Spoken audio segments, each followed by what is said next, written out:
storming the field here in Waco, Texas. Maybe looking for some shade. It's hot. Temperatures in the triple digits. This is going to be fun. We've got the UTSA Roadrunners taking on the Baylor Bears. Hello, everyone. So glad you can spend some of your Saturday afternoon with us. With my partner, Jordan Palmer, I am Eric Collins. These are interesting times here for Baylor University. Year 3 under Matt Rule. 2 years ago, hideous. Just one win. Last year, much improved. They actually made it to a bowl game and won. Jordan, what do you expect now? Year 3 under Matt Rule. Well, they need to take a step. If they do, it's going to be with quarterback Charlie Brewer. Came off of a big win last week, completed 68% of his passes, 3 touchdowns through the air. But this guy is a dual threat. Last year, led all the Baylor Bears in rushing touchdowns with 7 on the ground. He can beat you both ways, but it'll also be three-headed monster at running back for them. The senior, JaMycal Hasty, the most complete back. Number 7, John Levitt, has led the Baylor Bears in rushing the last 2 years. And Tristan Ebner only touched the ball 7 times last week, scored 3 touchdowns. Charlie's going to be looking to get them the ball as early as he can and as often as he can. All right, let's switch gears now and talk about UTSA out of Conference USA. This is a team that last year stubbed their toe. Just 3 wins as a program, but don't let that fool you. UTSA, they come in today's game not intimidated at all about McLean Stadium. No, they're confident. 2 years ago, they came into this building and they got a win. Last year, it went all the way down to the 4th quarter, and the difference is they've got their difference maker back. He plays quarterback. His name's Frank Harris, coming off a monster debut. This guy missed the last 2 seasons with devastating knee injuries. Last week versus Incarnate Word, completes 78% of his passes, 3 touchdowns through the air, added another 123 yards rushing. This guy is the definition of dual threat. And if Baylor doesn't keep him in the pocket, they're going to be forced to contain him in the open field. And if they do, that could be a problem. All right, let's do it. We've got Big 12 football from Waco.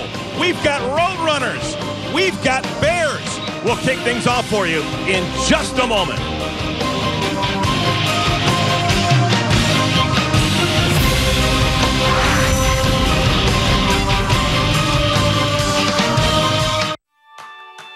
When I was a kid, I wanted to be just like Cal Ripken. It's definitely humbling to know that now people are calling me a hero. We were doing a push into Taliban territory. Instead of finding the IED with my metal detector, the IED found me first, and that resulted in double above knee amputations. There are people now that are looking up to you for their inspiration and to be their role model.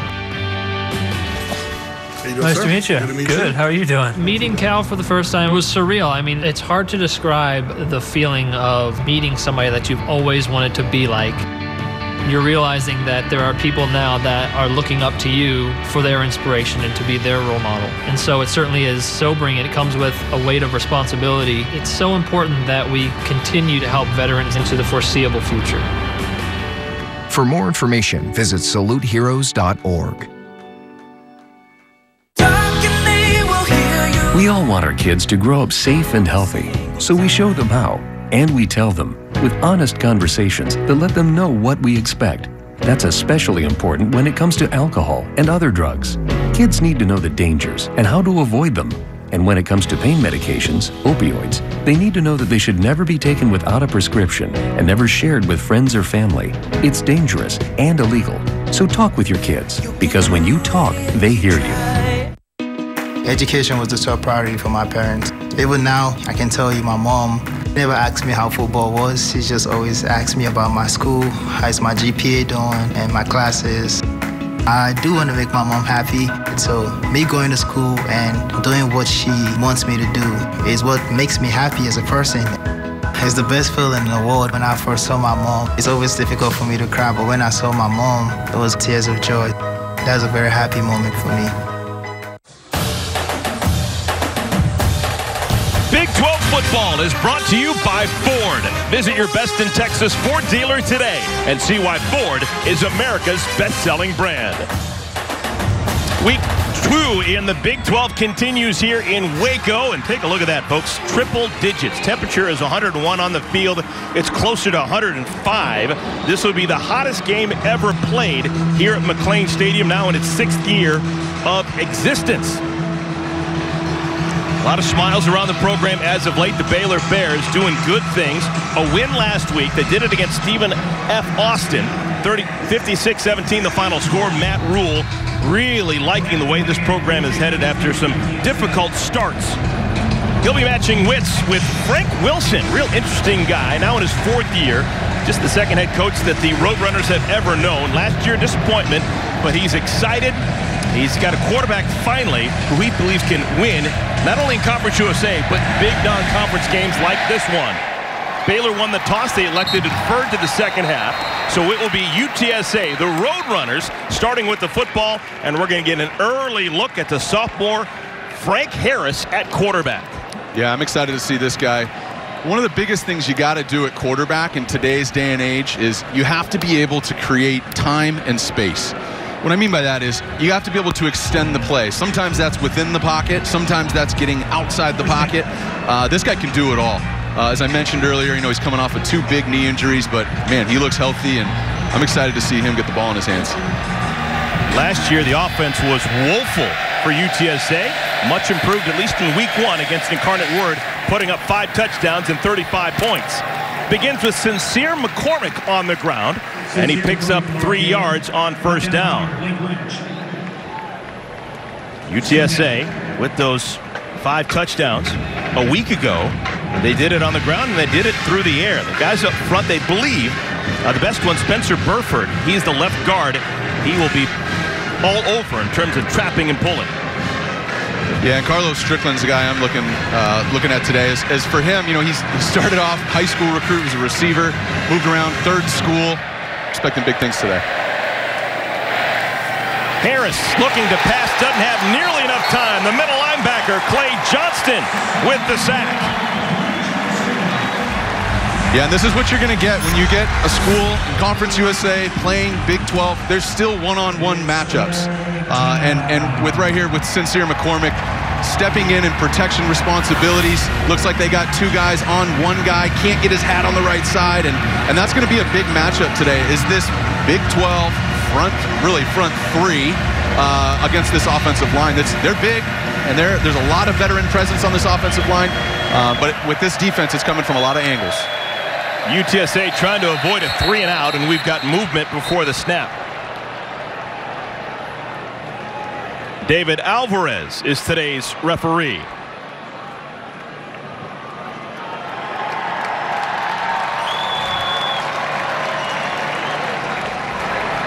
Offside. Defense, number 93. Enter the neutral zone, causing the offense to move.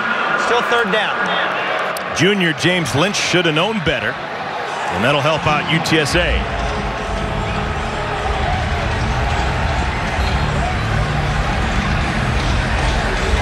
So instead of 3rd and 13, it's 3rd down and 8. Line to gets the 35.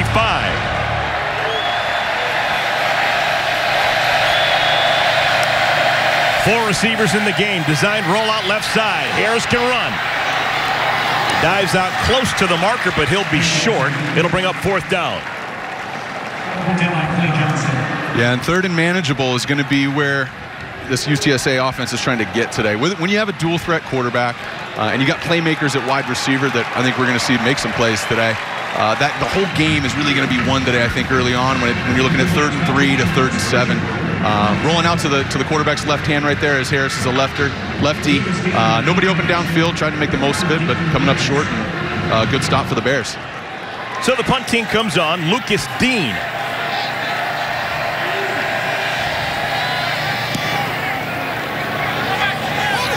High spinning kick, lands at the 28, bounces inside the 25 to the 22. And that is where the Baylor Bears will start on offense.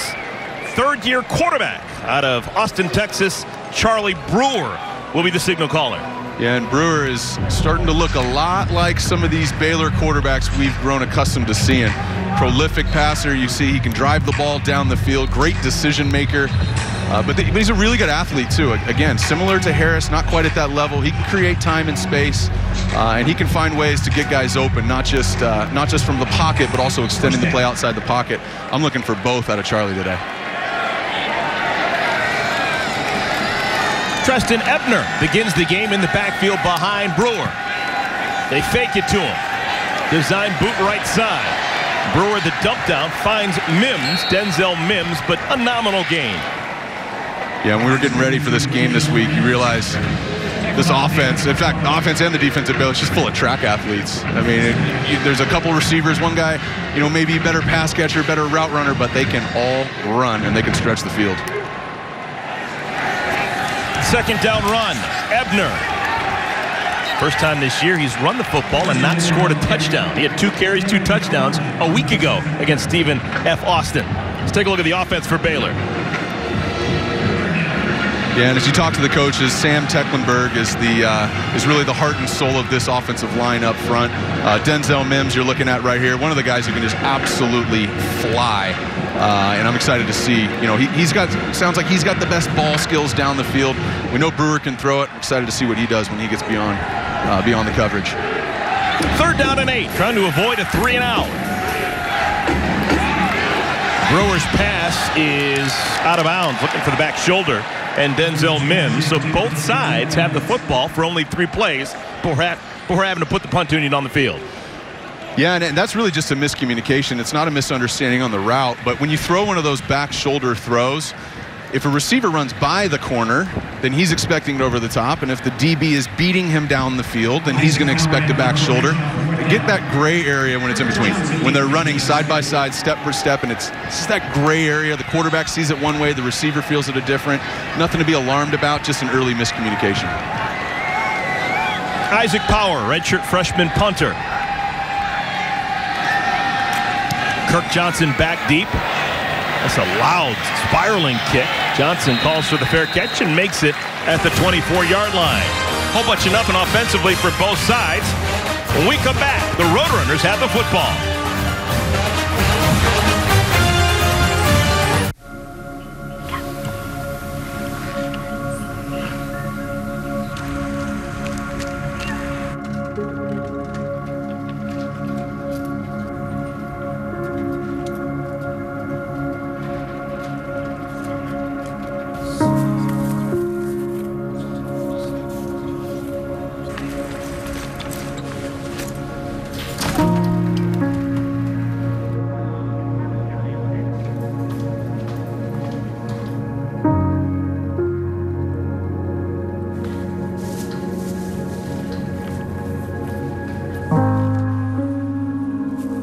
Every year, millions of working American families and their children hide their struggle with hunger. It doesn't need to be that way. Hunger hides, but we can help. Let's end hunger in America.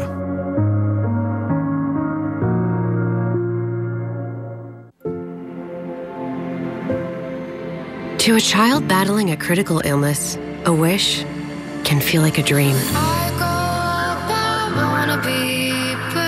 But with your help, it isn't out of reach. Wishes are an important part of medical treatment. A chance for kids to see themselves stronger, braver,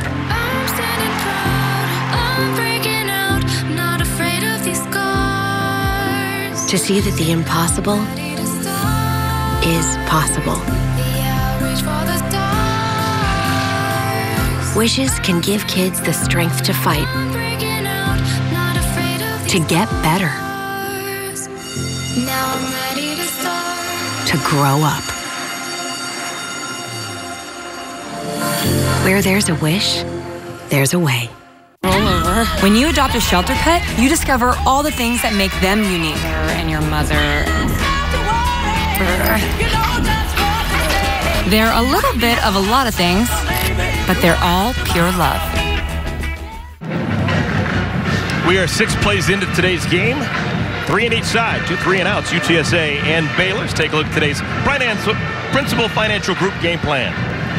Yeah, for UTSA, it's going to be limiting the big plays on defense. You look at some of these wideouts, Denzel Mims, Chris Platt, R.J. Sneed, they can all go. They got to limit that, and they got to get Frank Harris going.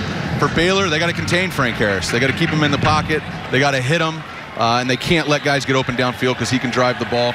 And then they got to block the front. UTSA, big, powerful up front. They got to give Charlie Brewer some time. Second set of downs offensively for UTSA. Harris wants to throw. On the run, should have been picked. Wow. You know, when you're a dual threat quarterback like Frank Harris is, you can't fall into temptation of forcing things when they're not there. You know, he's stretching the field. Everybody's moving laterally, keeping it in front. And for him, that's one of those balls. Right when it leaves your fingertip, you go, oh, no. Absolutely got away with one there. And it'd be important for him to really take that lesson moving forward where if it's there, take it. If it's not, you are a dual threat. Use the other threat. Pump fake, get what you can get. B.J. Daniels checks into the game at the tailback spot. Second down and 10. This is Daniels. Hard charging out across the 25 to the 27. Baylor's defense has been pretty darn good so far early in this first quarter. Yeah, and for Baylor's defense, you know, they changed up their scheme a little bit.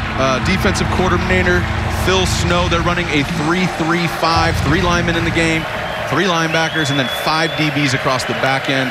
Can play a lot of zone coverage, a lot of cover 2, a lot of cover 3, trying to keep things in front of them. And they're not necessarily relying on the 3 guys up front to get there. We're going to bringing a lot of linebackers today. Third down and 7. Pressure up the middle. Harris sneaks away from the first wave and then goes down. Wonderful job of continuation there to bring him down. Blake Lynch with the sack, but there is a flag down on the field.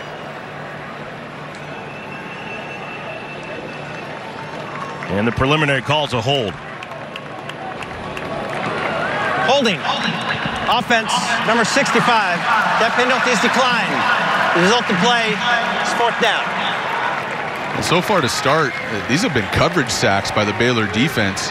And a hold is something that comes up more often when the defensive back end, the secondary, is doing a great job in coverage because the quarterback's sitting back there waiting, searching. And these linemen, their time clock goes off and they get out of position and they end up getting a hold. So, you know, that's a hold by the offense, but I think that was really predicated by great coverage by this Baylor secondary. They're starting off fast. So this will be a 3rd punt in the first 5 minutes and change.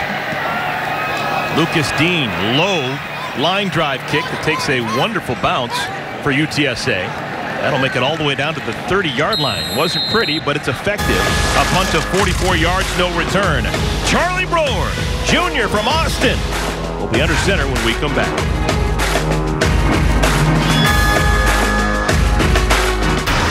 Look at you. You're at the top of your game. At work or a play, you're unstoppable. Nothing can throw you off track. Oh, hey, she's cute. Nice going, man. Things are going great for you. You've earned a night out. Good drinks, good friends. Yeah, we can go ahead and call this a good night. Wait, is that your car? Uh-oh. Not smart. Yeah, I saw that coming. Say goodbye to her. Ouch, that'll hurt your bank account. You're looking at around 10 grand in fines, legal fees, and increased insurance rates. I hope you like eating frozen dinners. Alone. Let's try this again. Smart move. Because buzz driving is drunk driving. Some things in your medicine cabinet are more dangerous than others. When it comes to prescription drugs, opioid pain medicines can be addictive and even deadly. Keeping unused opioid medicines in your home is risky. Half the people who misuse prescription pain medicines get them from a friend or family member. Over 100 Americans die every day from an opioid overdose, and millions are addicted to opioids. But you can be part of the solution to the opioid crisis. Go through your medicine cabinets, drawers, anywhere you keep unused opioid pills, patches, or syrups, and find out how to dispose of them safely. Visit fda.gov/drug disposal for details and remove the risk of opioids in your home.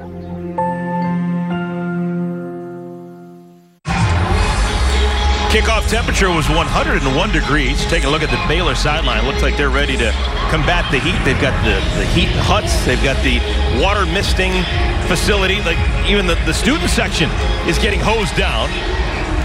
Looks like everyone's prepared except for maybe UTSA.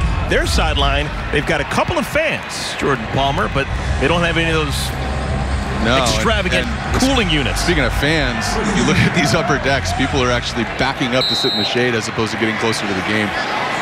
Heat, a factor for the fans thus far. Second offensive possession for Baylor.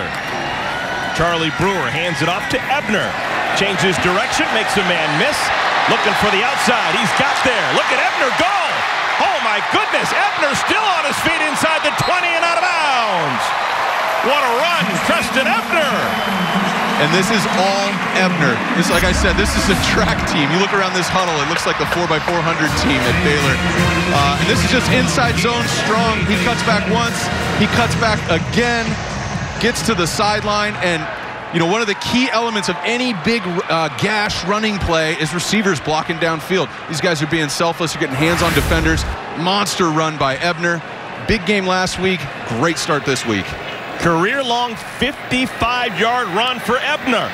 He stays in the game. They fake it to him. Brewer. Nothing there. Has to throw it out of bounds.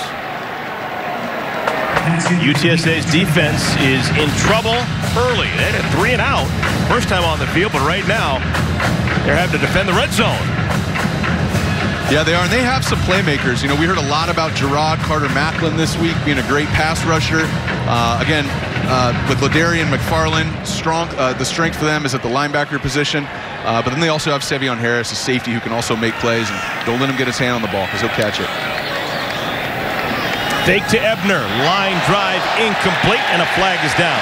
Pass was intended for Marcus Jones, but there was contact. Yeah, and smart of Baylor here. You know, after a big gash run play, you know, defensive coordinator on the other side is going to be sitting here going, hey, we got to stop the run. So the play before, we saw a run pass option, an RPO. Pass interference. Defense, number 26. First down, spot of the foul. Corey Mayfield called for the infraction. Yeah, we saw an RPO. Now they come back with a play action, putting the corner in a compromising position. And it's really just positioning. When you're in man coverage here, the corner gets beat right from the jump, and the receivers just kind of get to his landmark. But when you inhibit the receiver from getting to his spot, they're going to throw that flag every time. 2 tight ends in the game. Power football, and Ebner gets stoned at the line. Lorenzo Dantzler, first man in the backfield. Could be a loss of a pair. Yeah, and Dantzler's the guy that they're most excited about from a pass rush standpoint. This Roadrunner defense, you know, when you're talking to the coaches, they don't have just ends and tackles. Everybody's a specialist. Pass rush. One guy's a run stopper. Dantzler's the one who's the jack of all trades. Had a big sack last week, and he's a guy who's kind of always ends up around the ball. Jones and Mims, the 2 receivers in the game. Ebner in the backfield behind Brewer.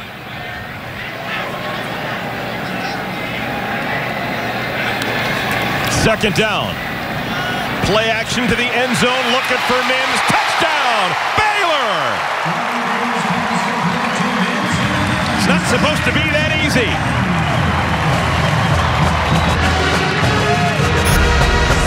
Yeah, and this is a great play call. Very similar to the pass interference. Play action. They got the wide receiver coming on a skinny post, making the corner feel like they're trying to play action, throw right behind him. Puts his foot in the ground, breaks to the back pylon. Easy pitch and catch for Charlie Brewer. Great response drive. The big gash run. Finish it with the touchdown. John Mayer's extra point is good. It's a 7-0 lead for the Baylor Bears. 4 plays, 70 yards, and a minute 23, capped by the touchdown to Mims.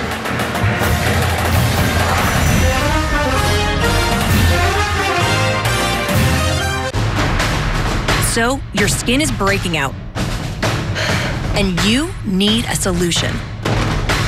Your answer? Proactiv MD.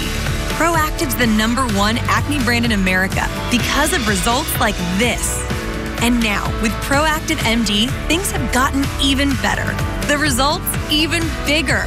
Why? Because Proactive MD is the one and only system with this, an advanced acne-clearing retinoid that used to be prescription only until now. My skin is glowing. Proactive MD works really well. This is me before, and this is me after. That's a huge difference. Want to get your hands on Proactive MD? Just call 1-800-477-1594 or go to proactive.com right now. And I mean right now.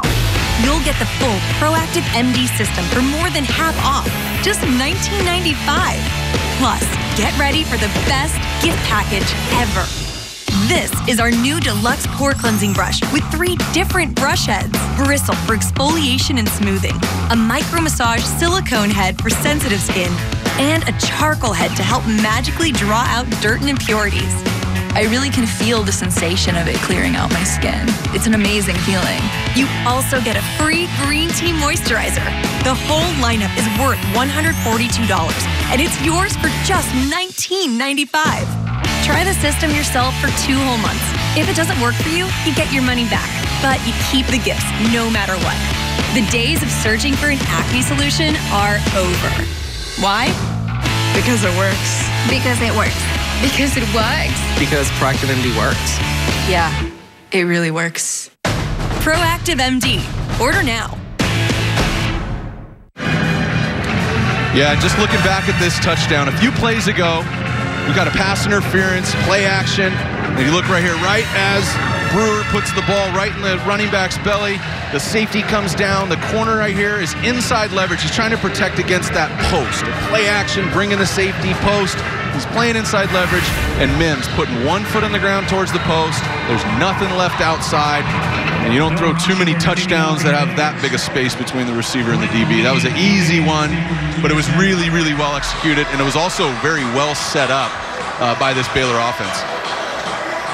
So after a 3 and out, a quick touchdown for Baylor. Second time they touch the football. Noah Rauschenberg will kick this one off, and it'll spin through the back of the end zone. It'll be a touchback. You know, and I mentioned Charlie Brewer looking a lot like these Baylor quarterbacks, you know, the Bryce Pettys and RG3 and even Jarrett Stidham, who's here for a little bit. These guys who've had big numbers. But what is different is everything starts with the run game now. That 3-headed monster at running back that they have, and Ebner getting off to a fast start. They got 3 guys. We haven't even seen all 3 of them yet.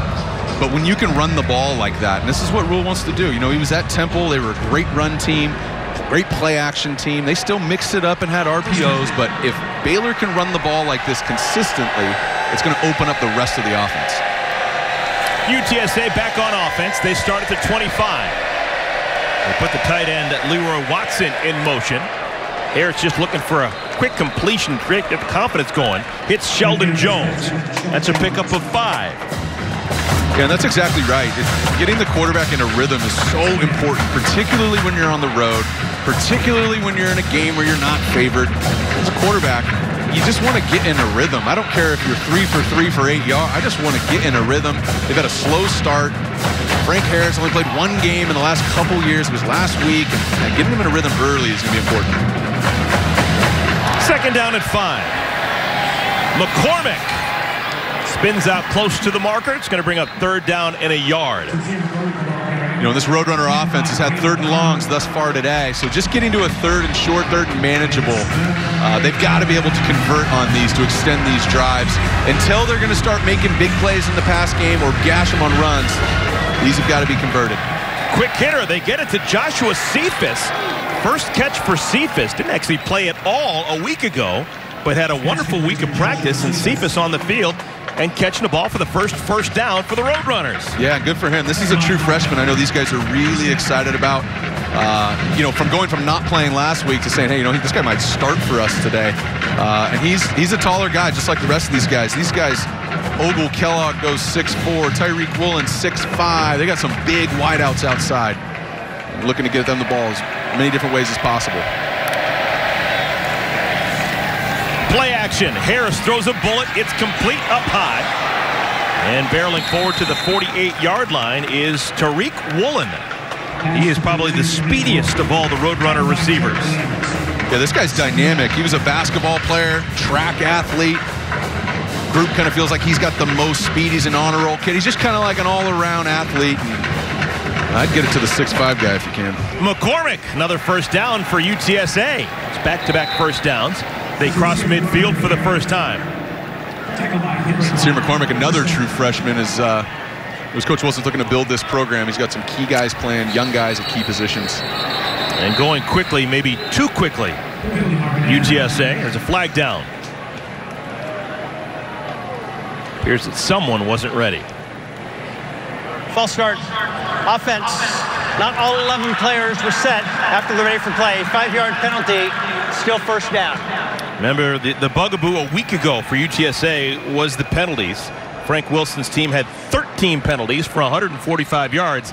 That's a killer when you do that against a FBS team on the road. Yeah, versus Incarnate Word, you can get away with it because they were so productive on offense. They can make up for that. They cannot afford to do that today. And, you know, offensive coordinator Jeff Castle changing up personnel groups, changing tempo so far. But if you're going to do it, execution becomes paramount. So 1st and 15. Plenty of time to make up that penalty. This is Brady with the carry. Brendan Brady from San Antonio. Yeah, he's a sophomore. He's a bigger body. 5'11", 205. He's kind of the more downhill guy. They like his speed. They like his hands out of the backfield. But this is the guy that you're going to give him between the tackles and expect him to be able to drive and get some extra yards and some good tough yards.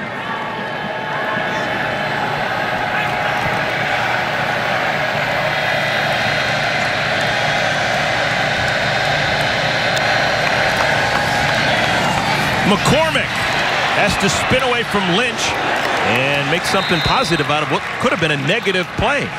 Picks up 5 yards. It'll bring up 3rd down.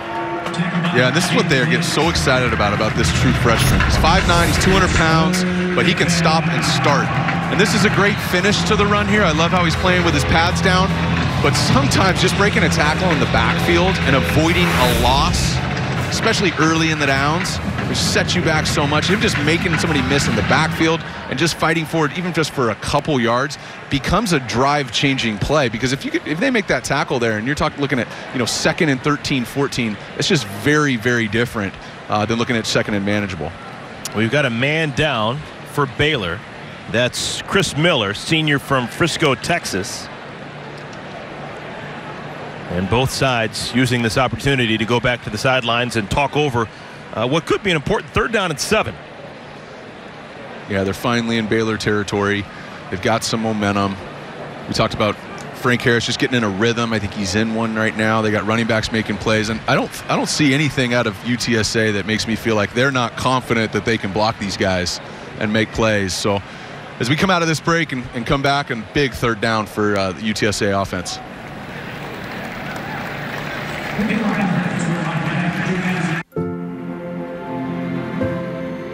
To a child battling a critical illness, a wish can feel like a dream.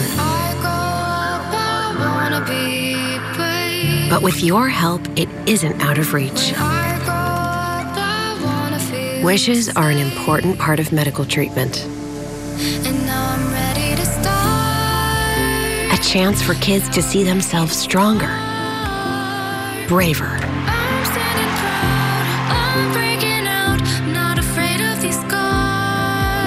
to see that the impossible is possible. Wishes can give kids the strength to fight,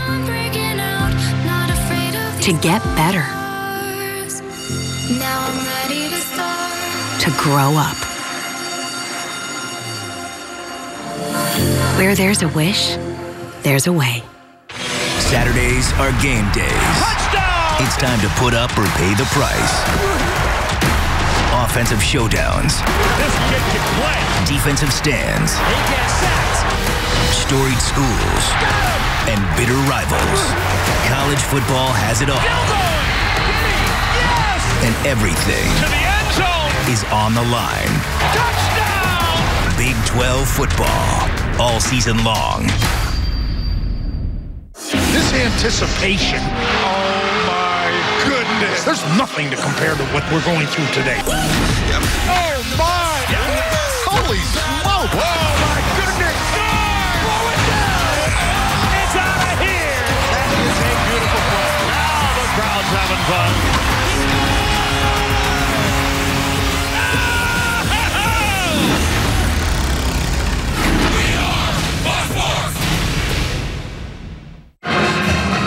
Baylor safety Chris Miller was able to jog off the field. Hopefully he is okay. Let's talk about UTSA and their offense. Remember a year ago, just 3 wins. They really didn't have a quarterback. They played 4 different starters at quarterback.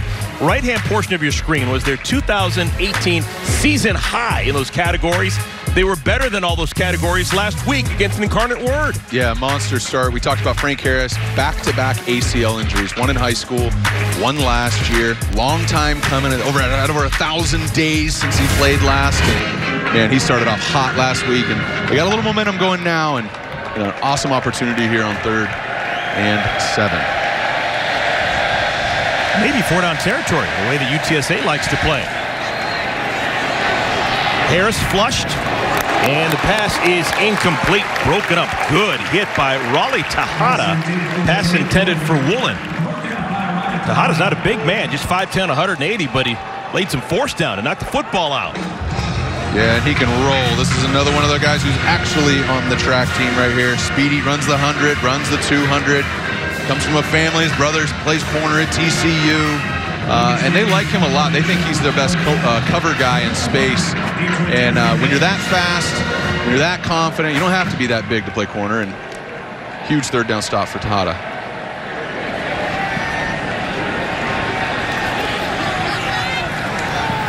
Ball lands at the 15 and takes a Baylor bounce to the 20. So Baylor's going to have the football. Well, let's get to know Frank Wilson, UTSA's head coach, a little bit more. This was his pregame speech last week, all access. Most people say that opportunity knocks, walk through the door. We choose differently here. When opportunity knocks, we choose to kick the door. We choose to seize the moment. We embrace the grind, we embrace the beat, and today it comes together. 2019 couldn't have come at a better time. Really cool stuff. Frank Wilson, now in his 4th year, took over for Larry Coker, who started this program in 2011. Charlie Brewer, showing a little bit of quicks, breaks a couple of tackles. Let's pick up a pair on 1st down. And Frank Wilson has the distinction of being a high school coach. Never was a coordinator in college, offensively or defensively, but he's a head coach because he's got those intangibles. He's a leader of men. He is, and arguably the most important thing on his resume is he is a best-in-class recruiter. Oh, yeah. We were looking through the notes this week. Some of these names that he recruited, he spent a lot of time at LSU, he was at Ole Miss, he was at Tennessee. I mean, he's put over 40 guys in the NFL, names like OBJ, Juice Landry, Leonard Fournette. He knows how to recruit. He's building a program here using that. 2nd down pass, complete. This is Tyquan Thornton. First catch for him on the afternoon. And he jitterbugs out to the 39-yard line. And rising star is something I heard a lot about. We're talking about Thornton. They want to get him in space for reasons like this. This guy can put his foot in the ground, change direction, stop. Not one of the biggest receivers on the team, but 6'3". He's got only 176 pounds, but he's real shifty, catches the ball away from his body. They are excited about him. So a 1st down, ball at the 39-yard line. Lovett in the receiver. They fake it to him, and a dart across the middle. Pass is complete. R.J. Sneed.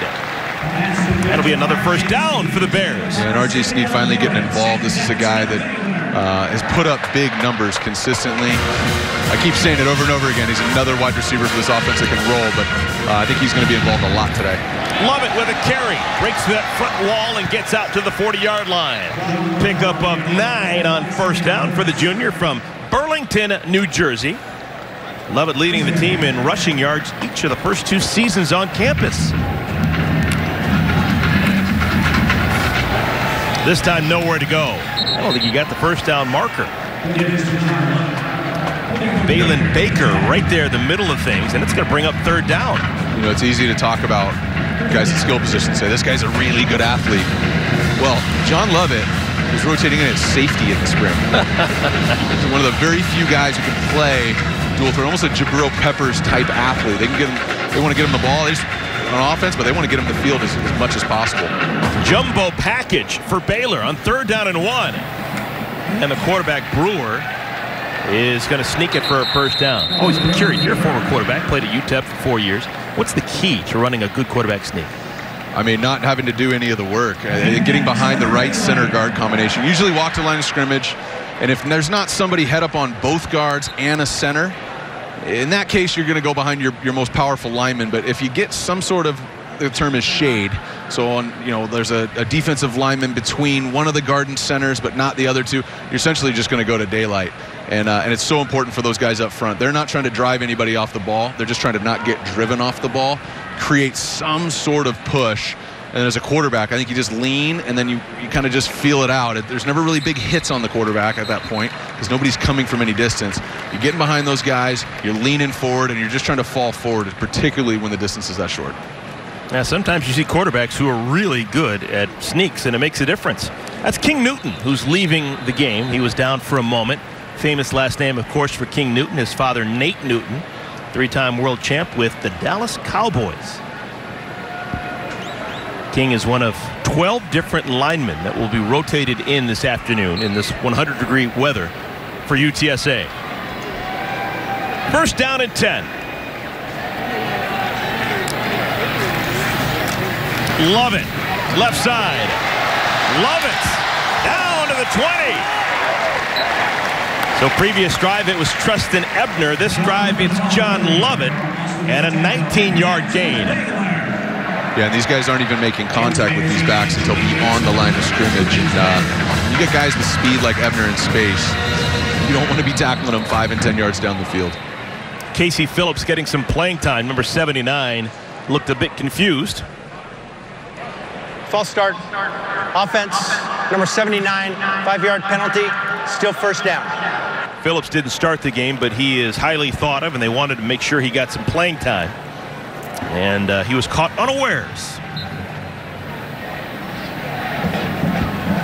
These are the things that you really want to clean up if you're Baylor before you start Big 12 play. I know Glenn Thompson was harping on in and out of the huddle, no pre-snap procedural penalties. But it's still week 2. These guys are still fresh out of camp, trying to put it all together. Mims and Jones, the two receivers in the game for Baylor. Looking towards Mims. Back shoulder throws a beauty. Thing of beauty down to the 5. Denzel Mims, 19 more yards. And I love this route by Denzel Mims. It's play action. He's running a stutter, go. But again, we talked about it earlier. They had a miscommunication earlier on a back shoulder ball. This is just a stutter, trying to get the corner's feet to settle for a second, burst out of it. Corner doesn't bite. Charlie Brewer sees it. Mims is on the same page, drives a back shoulder. Really, really difficult throw to defend. Chris Platt checks into the game. Slot receiver, Platt. Brewer calls his own number. And Brewer, touchdown! And this is what Charlie Brewer can do. If you allow him to get in space, he can beat you. This has less to do with a 40-yard dash. I don't care what his 40-yard number is. He's comfortable as a runner in space. He's reading this end, gets tightened down there by the feel of the back. All he needs is a step at that point.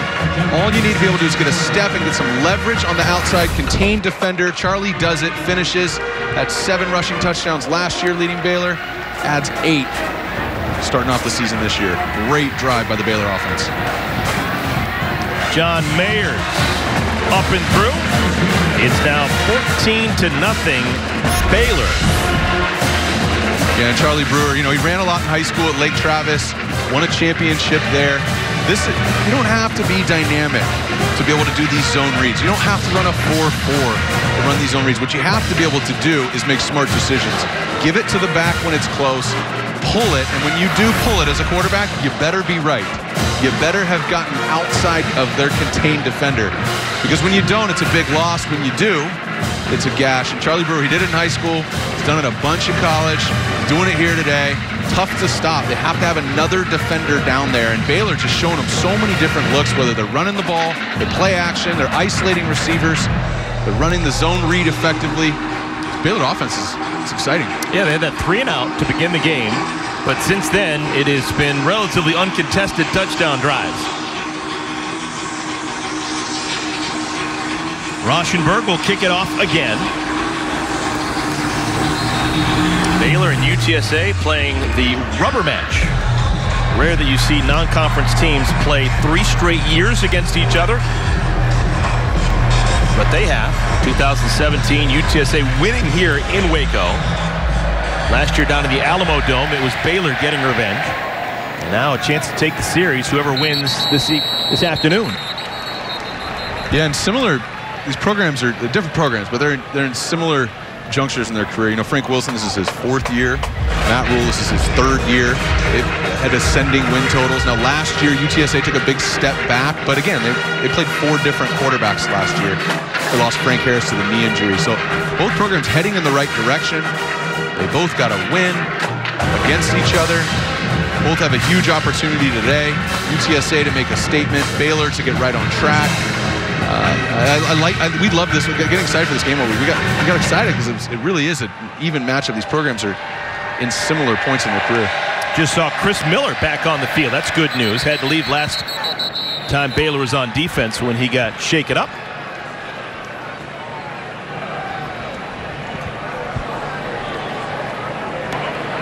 False start. Offense. All 11 players were not set.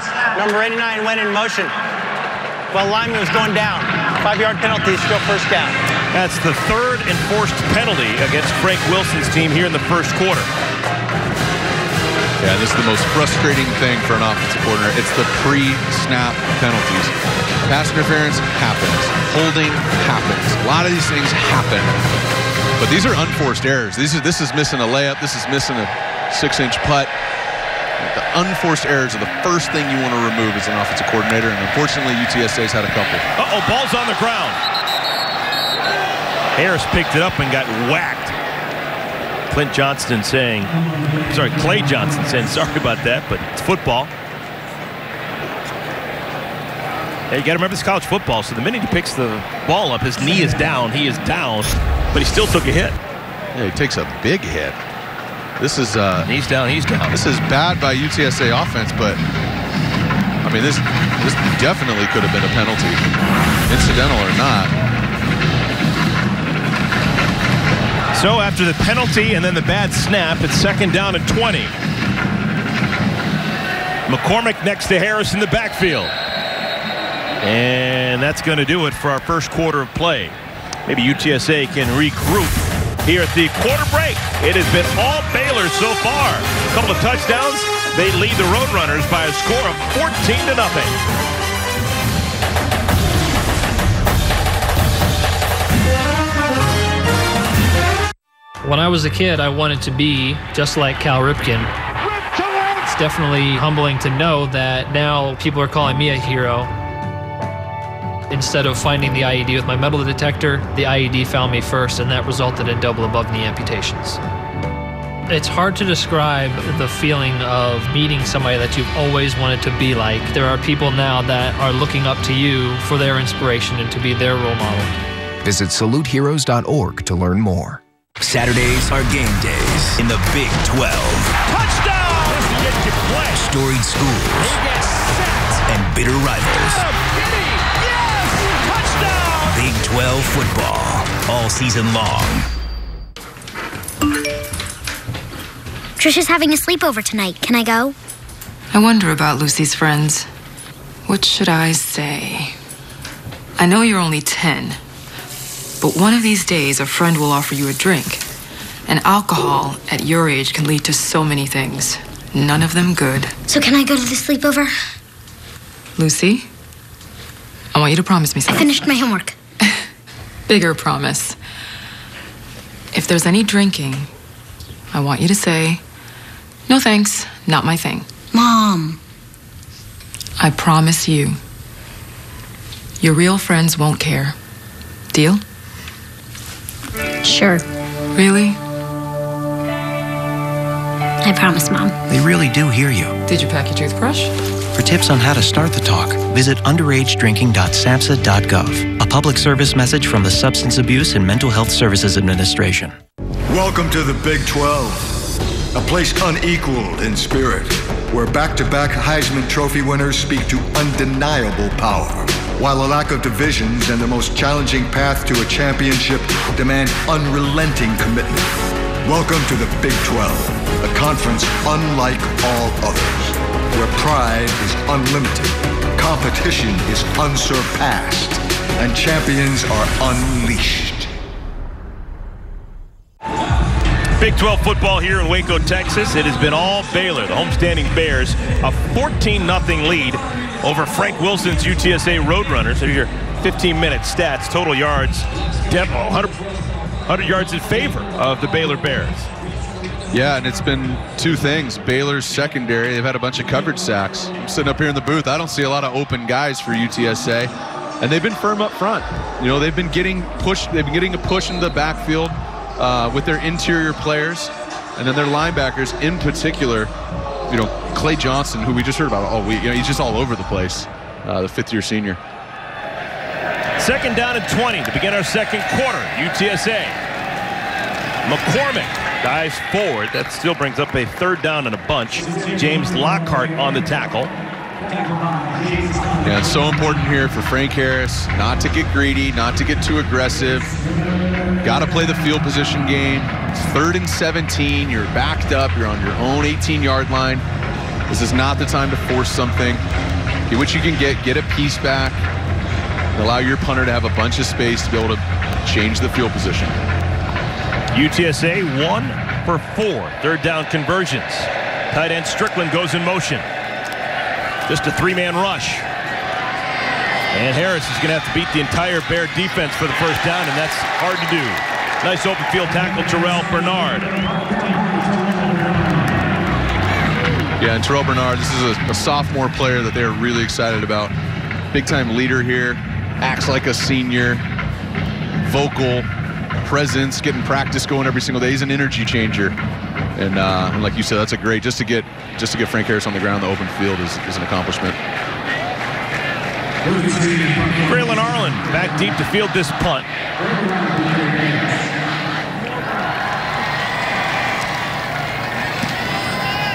And he's going to have some room to run. Arnold starts from the 20. Swarmed and brought down after a return of about 7 yards. So UTSA back on offense. Before we see them, let's go to Mike Hill in Los Angeles for a game break. Fellas, we got our matchup of the day at Death Valley. Number 12 Texas A&M and top-ranked Clemson. Heisman candidate Trevor Lawrence. A little shaky last week, but much better this week, finding Justin Ross for the 30-yard score. Tigers on top of this one, 10-3. This one late in the second. Eric and Jordan. Mike, thank you so much. We've got a good quarterback here in our game. Charlie Brewer has done a real good job. Touchdown drives each of the last 2 times that Baylor's had the football. JaMycal Hasty into the game for the first time. And they get it to him out in space. Hasty makes the first man miss and steps out of bounds close to the first down marker. Andrew Martell on the tackle. Yeah, and the name of the game for Brewer is just efficiency. He's completing balls. He's also not forcing anything. He's 6 for 8, 63 yards and a touchdown, but I haven't seen him take any chances and force anything. Now, part of that is the scheme, that RPO offense. It's a lot of pure progressions. I'm looking at one guy, then another guy. I'm not trying to force it and read defenders too often, but I like his self-control and not forcing the ball. Brewer in trouble. Somehow is able to escape Ladarian McFarland and a hit out of bounds. Oh my. Well, that's one for each quarterback that arguably could have been a penalty. And with all the efforts going to protect the game and these quarterbacks, that is pretty out of bounds. The bigger shot was the guy on the sideline. And number 94, Solomon Wise, may have gotten away with one. So it's 3rd down and 3, no penalty. UTSA would love to get a stop here, get the football back, and maybe get some momentum going. 4 receivers in the game for Baylor. Hasty in the backfield next to Brewer. Platt goes in motion.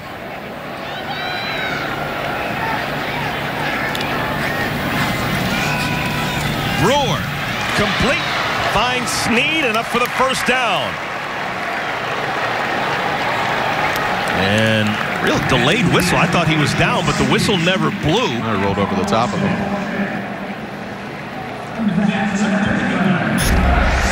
This was just all scheme. Players going in, one guy coming out. You know, they brought him across in motion, and that told him that, hey, this is man coverage, because a corner ran with him. When he stopped and came back across the field, they go, okay, that's man coverage. You got two guys going in, one guy going out. The defender on him has to run through all those people, and that's why you get that separation. Blitz is picked up, looking for Denzel Mims, and it's broken up. Cassius Grady. Nope, that's Corey Mayfield with the pass broken up. Yeah, and Mayfield's got some ball skills. This guy's created a lot of turnovers in his career. Again, trying to go for the back shoulder. This is in between. I'm not mad at the throw. You want this high and outside. I just think it's a great play by Mayfield adjusting to it. You know, he felt like he got beat, got in position, and that's just a great job of rotating, getting your hand on the ball, breaking it up. It's good football. Balin Baker being helped off the field.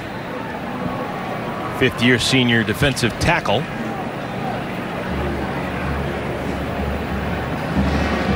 That defensive line, probably the strength of the defense if you talk to the coaching staff at UTSA. So they'll bring in Brandon Matterson to replace him.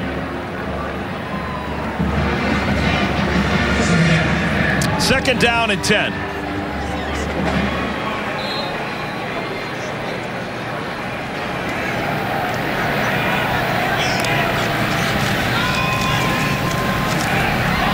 Line drive over the middle, and a penalty flag comes down. Looking for Ebner out of the backfield. Yeah, and they're just trying to isolate Ebner one-on-one with a linebacker. He's got an opportunity to cross the linebacker's face. He takes that. Couldn't tell about the accuracy of the throw, but... Part of the pass. Holding. Defense, number 42, 10-yard penalty and an automatic first down. This is a matchup that, this is Ladarian McFarland, 42. This is not a matchup that he should be outmatched on. This guy played safety. They added 10 pounds. They moved him to linebacker. He's one-on-one with Ebner, and he just uses too much hands on that, and they're going to call that every time.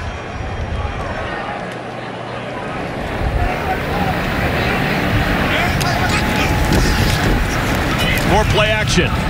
Brewer flush in the pocket, flags down. Pass is complete to Thornton. Thornton is really close to the out-of-bounds line when he caught that pass, but we'll have to decide what the penalty's all about.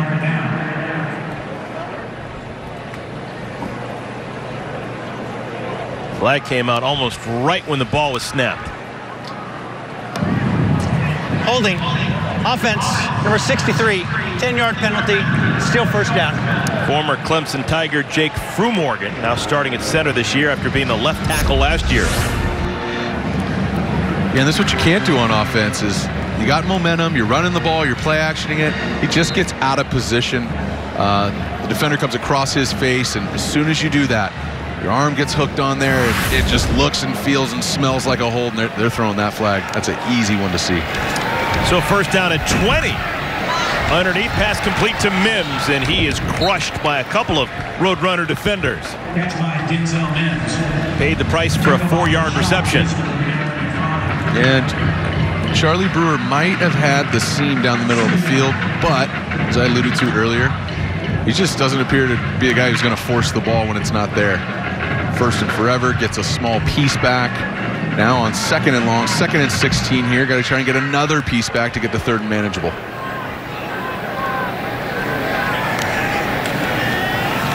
Ebner. And Ebner's got room to run. He's got the first down. This Ebner guy is shifty for a big man. Whistle still hasn't blown, and he gets to the 31. Ebner listed at 5'11", 210, but he plays with some anger. 23-yard scamper for the junior. Ebner, dynamic. This guy's just a simple read here. Charlie does a great job giving it to him, and then they've got him in space again. But just looking at Treston Ebner, this guy was the number 12 recruit in the country as a wide receiver coming out of high school. You know, he's had a couple 300-yard games. He's played multiple positions. Big-time high school athlete as a receiver, but man, he's got the ability to do it all. Ebner leaves the game, replaced by Lovett. John Lovett swarmed and brought down after a gain of 2.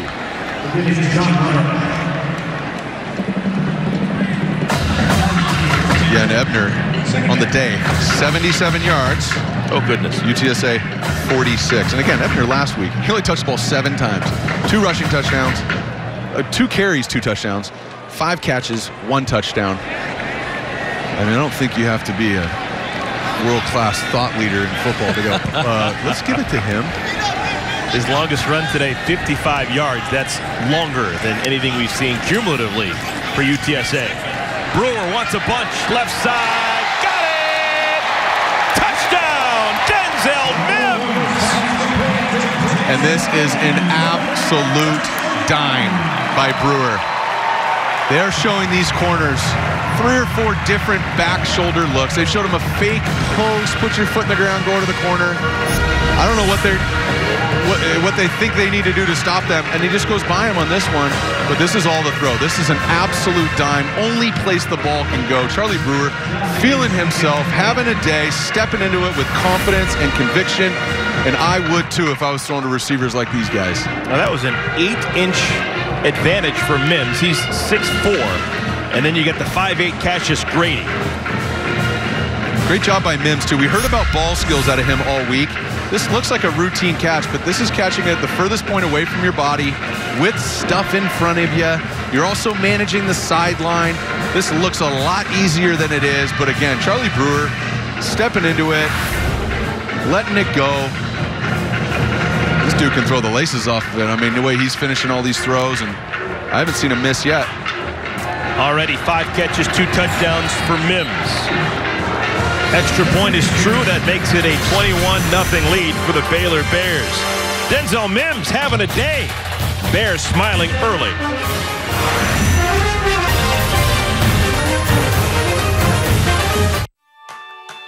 When I was a kid, I wanted to be just like Cal Ripken.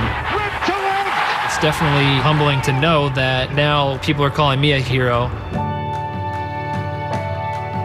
We were doing a push into Taliban territory. Instead of finding the IED with my metal detector, the IED found me first, and that resulted in double above-knee amputations. There are people now that are looking up to you for their inspiration and to be their role model. Nice to meet you. Good. How are you doing? Meeting Cal for the first time was surreal. I mean, it's hard to describe the feeling of meeting somebody that you've always wanted to be like.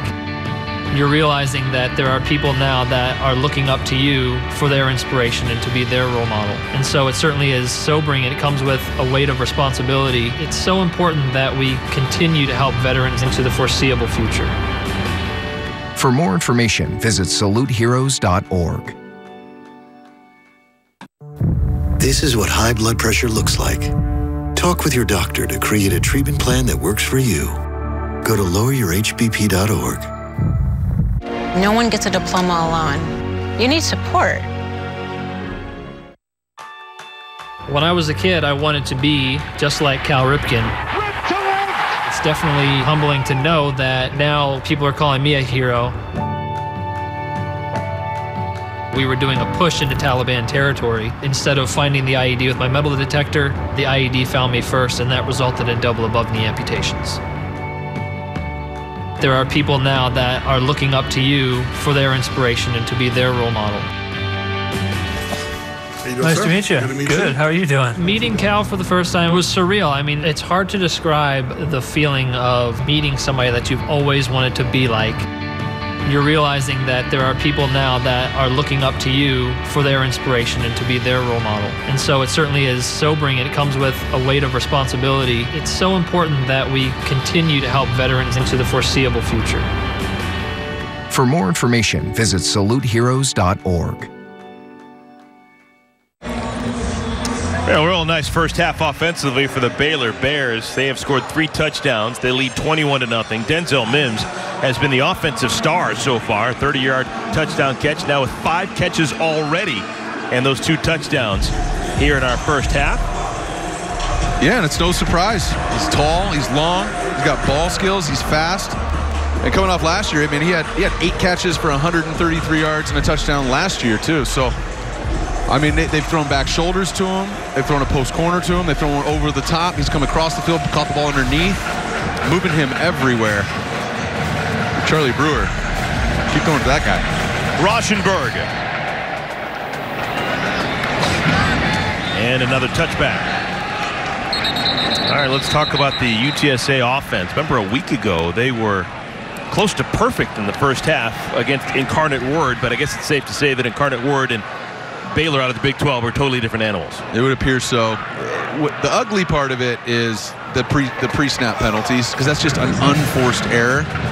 The part that you can live with is Baylor's just had some coverage sacks. So whether that's the scheme or whether there's just a mismatch on personnel at the wideout position. But the alarming thing is we haven't seen Frank Harris take off yet. We know what he can do.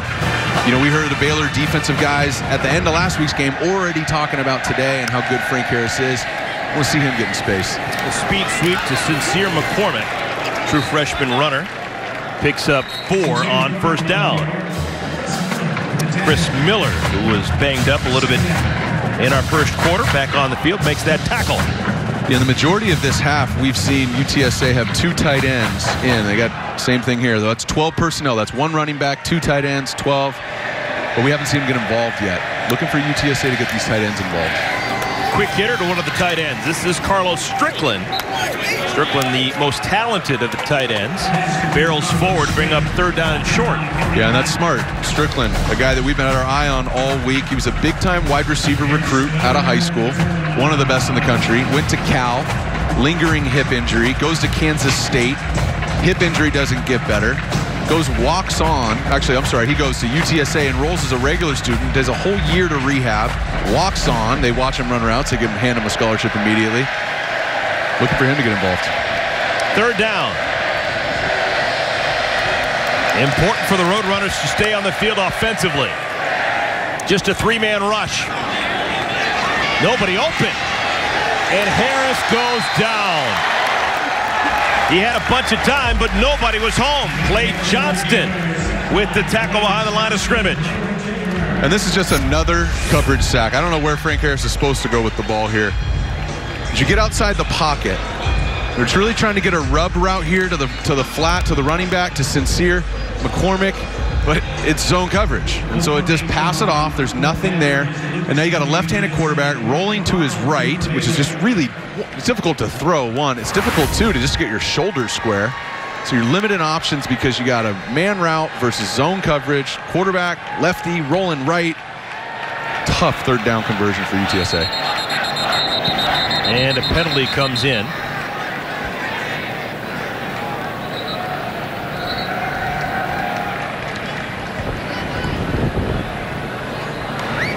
Delayed game. Kicking team, 5-yard penalty, still 4th down. Penalties have not been friendly to Frank Wilson's team. That's now 5 penalties in the first half. Yeah, and I think that's just focus and execution. We've seen it on offense, and now we're seeing it on special teams, and frustrating to a coaching staff. And the first thing you got to eliminate when you start building the program. Braylon Arnold makes the first man miss, has room to run on the right side. He's got a chance for 6. Braylon Arnold! No one in front of him! Touchdown, Baylor! 73 yards!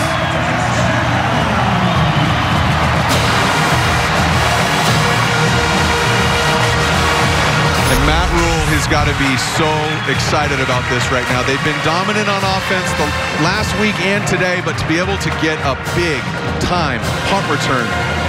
Braylon Arnold getting out in space, making a guy miss early.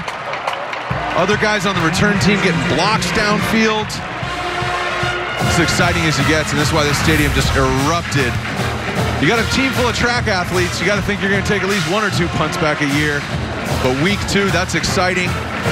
That's big for today, but that puts a lot of pressure on their future opponents to have to be able to stop them in the kick game. This actually sets the tone for the entire season when you take a kick back early. Big one for the Baylor Bears. Extra point is good, and it's now a 28-0 lead for Baylor over UTSA.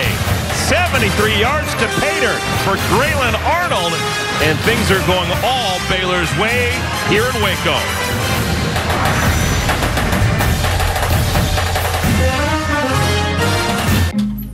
Some things in your medicine cabinet are more dangerous than others. When it comes to prescription drugs, opioid pain medicines can be addictive and even deadly. Keeping unused opioid medicines in your home is risky. Half the people who misuse prescription pain medicines get them from a friend or family member. Over 100 Americans die every day from an opioid overdose, and millions are addicted to opioids. But you can be part of the solution to the opioid crisis. Go through your medicine cabinets, drawers, anywhere you keep unused opioid pills, patches, or syrups, and find out how to dispose of them safely. Visit fda.gov/drug disposal for details and remove the risk of opioids in your home. Look at you. You're at the top of your game. At work or at play, you're unstoppable. Nothing can throw you off track. Oh, hey, she's cute. Nice going, man. Things are going great for you. You've earned a night out. Good drinks, good friends. Yeah, we can go ahead and call this a good night. Wait, is that your car? Uh-oh. Not smart. Yeah, I saw that coming. Say goodbye to her. Ouch, that'll hurt your bank account. You're looking at around 10 grand in fines, legal fees, and increased insurance rates. I hope you like eating frozen dinners. Alone. Let's try this again. Smart move. Because buzz driving is drunk driving.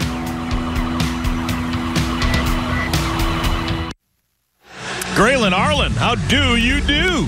73-yard punt return for a touchdown.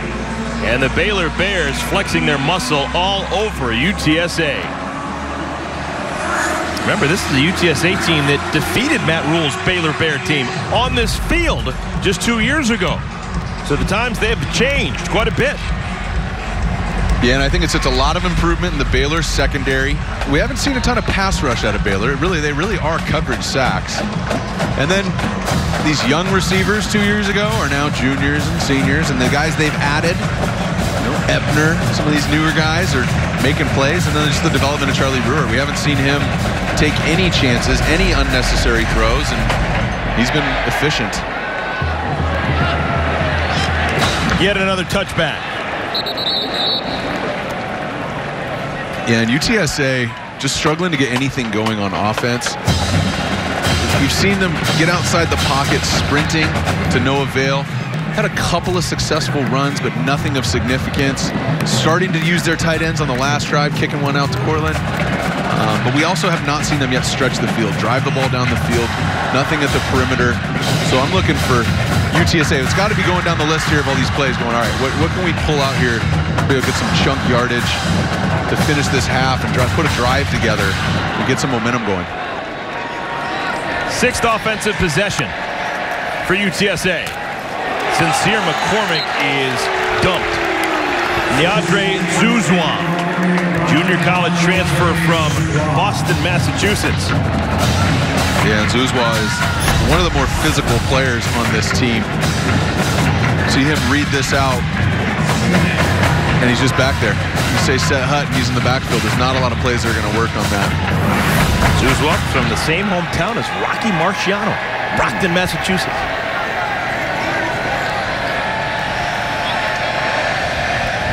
You want to go a little deeper? Marvin Hagler, also from Brockton, Massachusetts. So they got hitters there.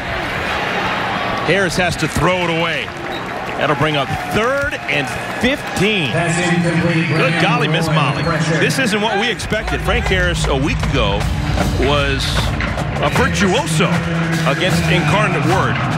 Passed for over 200 yards, rushed for over 100 yards, but he's got a whole bunch of nothing next to his name this afternoon. 1 yard rushing. Yeah, and this is what Baylor wants to do is when you have an elite quarterback in terms of their ability to create time and space and extend the play and their dynamic runner, you want them moving sideline to sideline. You don't want them squaring their shoulders to the line of scrimmage and getting downhill. And all the movement that Frank has had been laterally towards the sideline, and he's just been limited on places to go with the ball. Line to gains the 35. Conservative play call. They run it with Brady. And he gets close to the original line of scrimmage, but that's it. And the punt team will have to come on. A lot of work for this punt team. Coming off this last punt return for a touchdown, too. I mean, this is the same spot on the field. Scary. You know, we've seen a rugby-style kick earlier. The last one, as you mentioned, it was high and backed Strickland up a little bit, but I'm looking for this ball to be rolling on the ground, not soaring through the air. Do not want to let him get his hands on it. Lucas Dean, there's that low spinning kick you're talking about. Two-hopper picked up by Arnold at the 20. Again, gets through that first wall, but this time is dumped at the 24-yard line. 56-yard punt, 4-yard return. Baylor on offense when we return.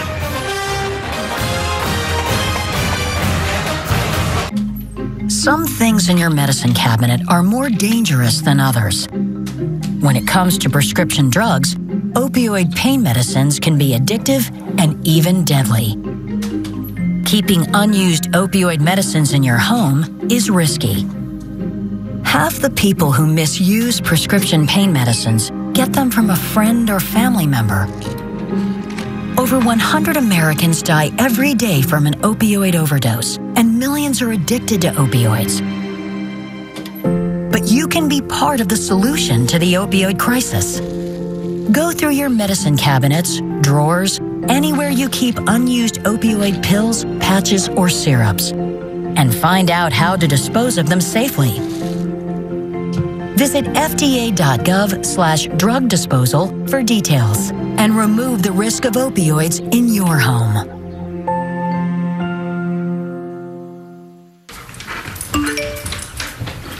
Trisha's having a sleepover tonight. Can I go? I wonder about Lucy's friends. What should I say?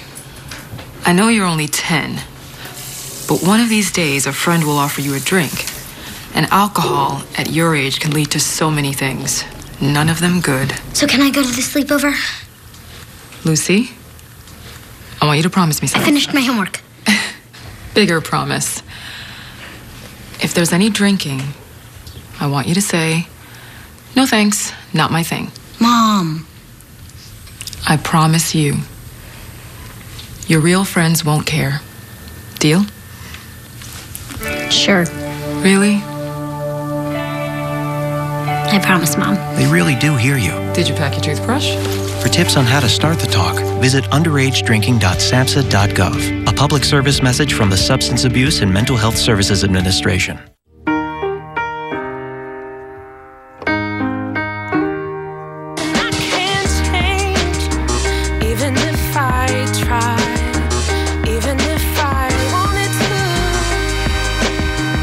Welcome back to Big 12 College Football. Due to time constraints, we'll pick up action after these messages.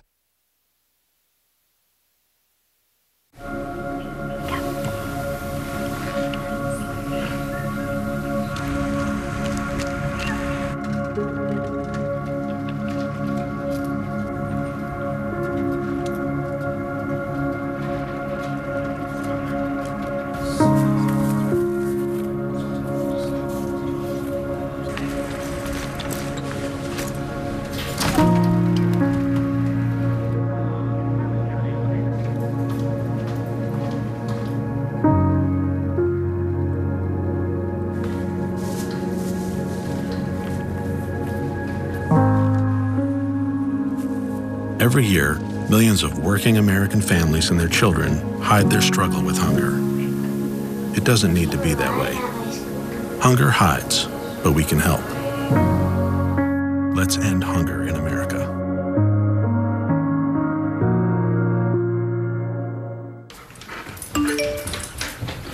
Trisha's having a sleepover tonight. Can I go?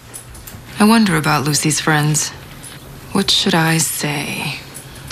I know you're only 10, but one of these days a friend will offer you a drink. And alcohol at your age can lead to so many things, none of them good. So can I go to the sleepover? Lucy, I want you to promise me I something. finished my homework. Bigger promise. If there's any drinking, I want you to say, No thanks. Not my thing. Mom. I promise you, your real friends won't care. Deal? Sure. Really? I promise, Mom. They really do hear you. Did you pack your toothbrush? For tips on how to start the talk, visit underagedrinking.samhsa.gov. A public service message from the Substance Abuse and Mental Health Services Administration.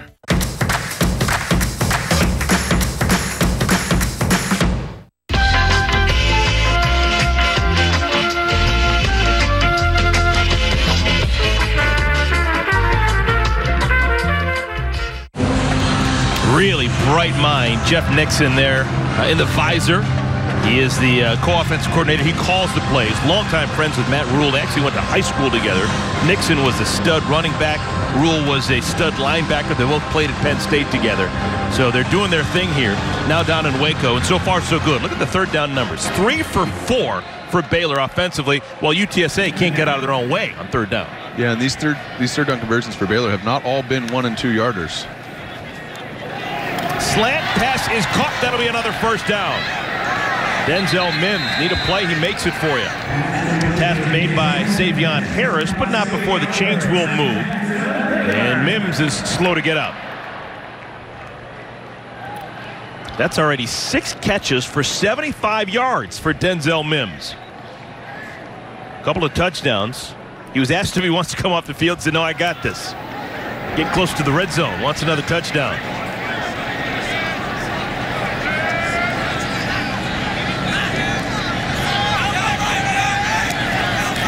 Low snap. Brewer throws it to Mims. Touchdown! Denzel Mims, number 3.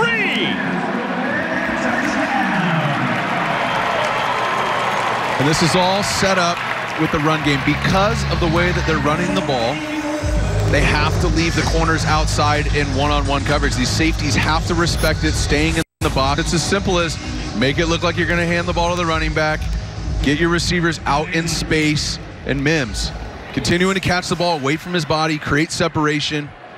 And they also haven't been able to get him on the ground yet. Denzel Mims having a career day. Charlie Brewer saying, hey, if he's going to run down the field, I'm going to throw it to him. 3 first-half touchdowns for the senior Denzel Mims. And the lead is 35-0. Minute and a half remaining here in our second quarter. While we have a moment, let's go to Sam Farber in Los Angeles for a game break. Caught you up on #1 Clemson earlier. How about 2 and 3, second-ranked Crimson Tide? Tua Tagovailoa already thrown for 3 scores today. Legs working as well. A 25-yard touchdown run. They had a field goal 38-0 on New Mexico State at the half. Meanwhile, in Athens, DeAndre Swift striking pay dirt second time in this one. It's Georgia 35, Murray State 7 in the second quarter. All good. Thank you so much, Sam. And college football in full swing, now officially the second week of the year. Both Baylor and UTSA coming in with convincing wins in week 1, but here in week 2, a radical difference between the performances. Let's talk about the final 90 seconds for UTSA. What could they possibly hope to get going for them to think positively as they head into the locker room for the half? I think it's just momentum. They've tried a lot of things that haven't worked, right? They've tried to drive the ball down the field to no avail. They've tried to stretch the perimeter, getting Harris outside the pocket on sprint outs, coverage sacks. Tried running the ball and really only had 1 or 2 effective run plays. What you want to do is just get some sort of momentum. It's like golf, right? You're not playing great. The goal isn't to all of a sudden go low. The goal is to just hit 1 good shot, followed by another good shot, followed by another good shot. UTSA offense just has to put a couple of plays together and complete an entire drive. Touchback ball will be placed at the 25-yard line. UTSA has been playing football since just 2011. This is the 96th game in program history. The program was started, Larry Coker was the original head coach. Was the head coach through 2015, replaced by Frank Wilson. Frank Wilson now in his 4th year. But talk about a program that just started so quickly and actually had a decent amount of highs. They've already been to a bowl game. They've already defeated a team from the Group of 5, Power 5 school. And right now up against it. Tyke Ogle-Kellogg with the catch. And Ogle-Kellogg is a guy that they want to get the ball to. Surprised that it's taken him this long. Long, 6'5", 210. Really good athlete. Caught a 36-yard touchdown last week. In a hurry, Harris again throws it in the direction of Ogle-Kellogg. And he's able to skip across the marker for a first down. Yeah, and the mindset here for the quarterback is you can't score a touchdown and get 35 points for it. You only get 7 a pop. Just get a piece back. Take what the defense gives you. Just because you're down a bunch doesn't mean you have to force things. Just take what they give you. You got soft coverage up top. The last 2 plays, throw the ball with accuracy, keep putting this drive together. Inside run, Brady. Out across the 40, a pickup of 6 on first down. UTSA, they've got all 3 timeouts.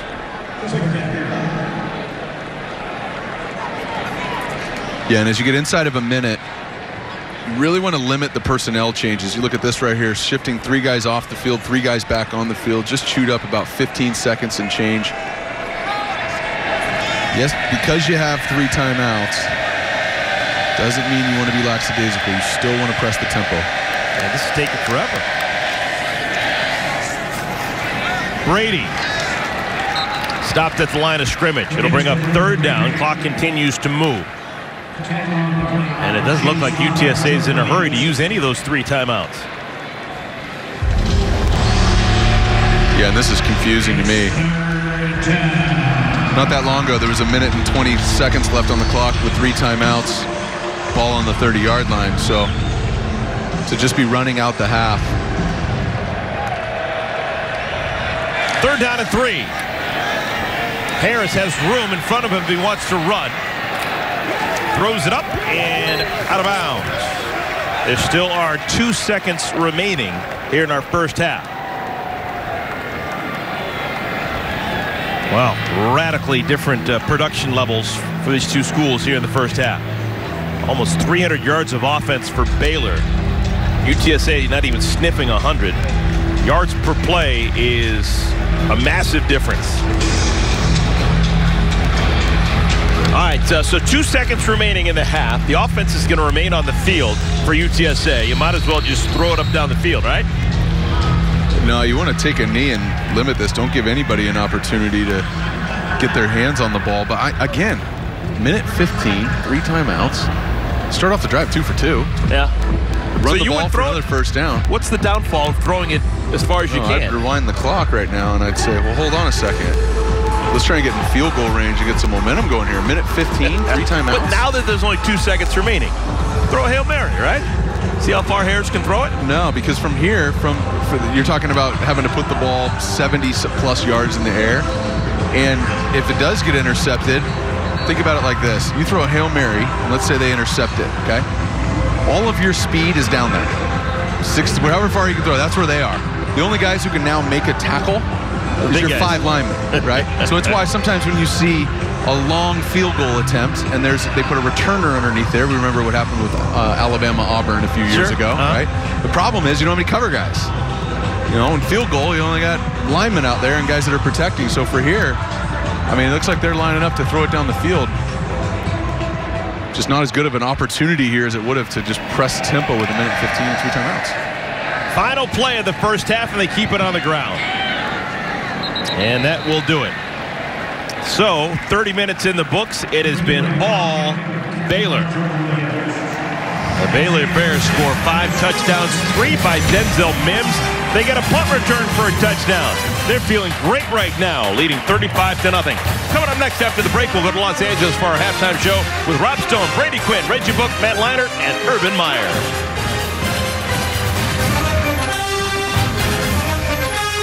William Shatner here.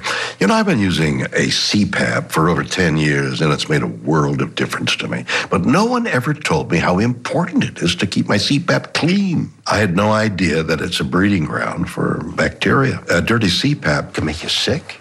That's when a friend said, Bill, you need to try So Clean. It's so easy. All you do is place your mask in, close the lid, and walk away. So Clean kills up to 99.9% of all CPAP germs and bacteria that can build up in your mask, hose, and reservoir.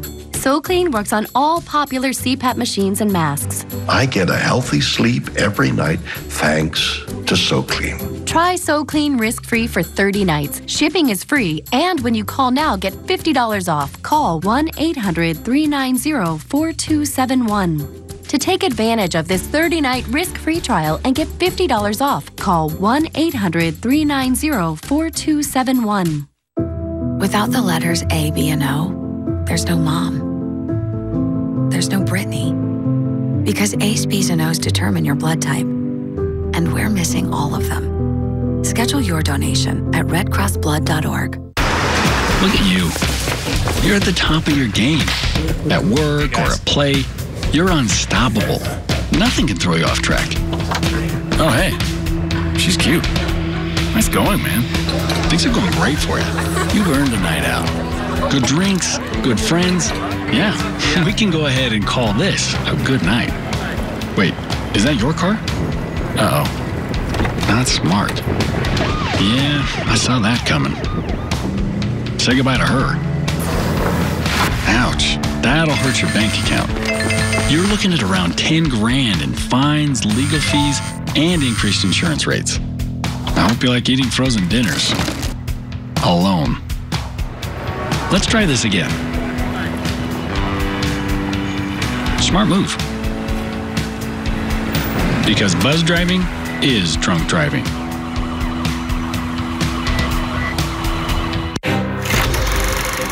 At Baylor, our lights shine while we push our limits and guide the way. At Baylor, our lights shine as we're making connections and making an impression. As leaders. And as part of something bigger. Baylor's light shines around the world, but it starts in each of us. Baylor, where lights shine bright.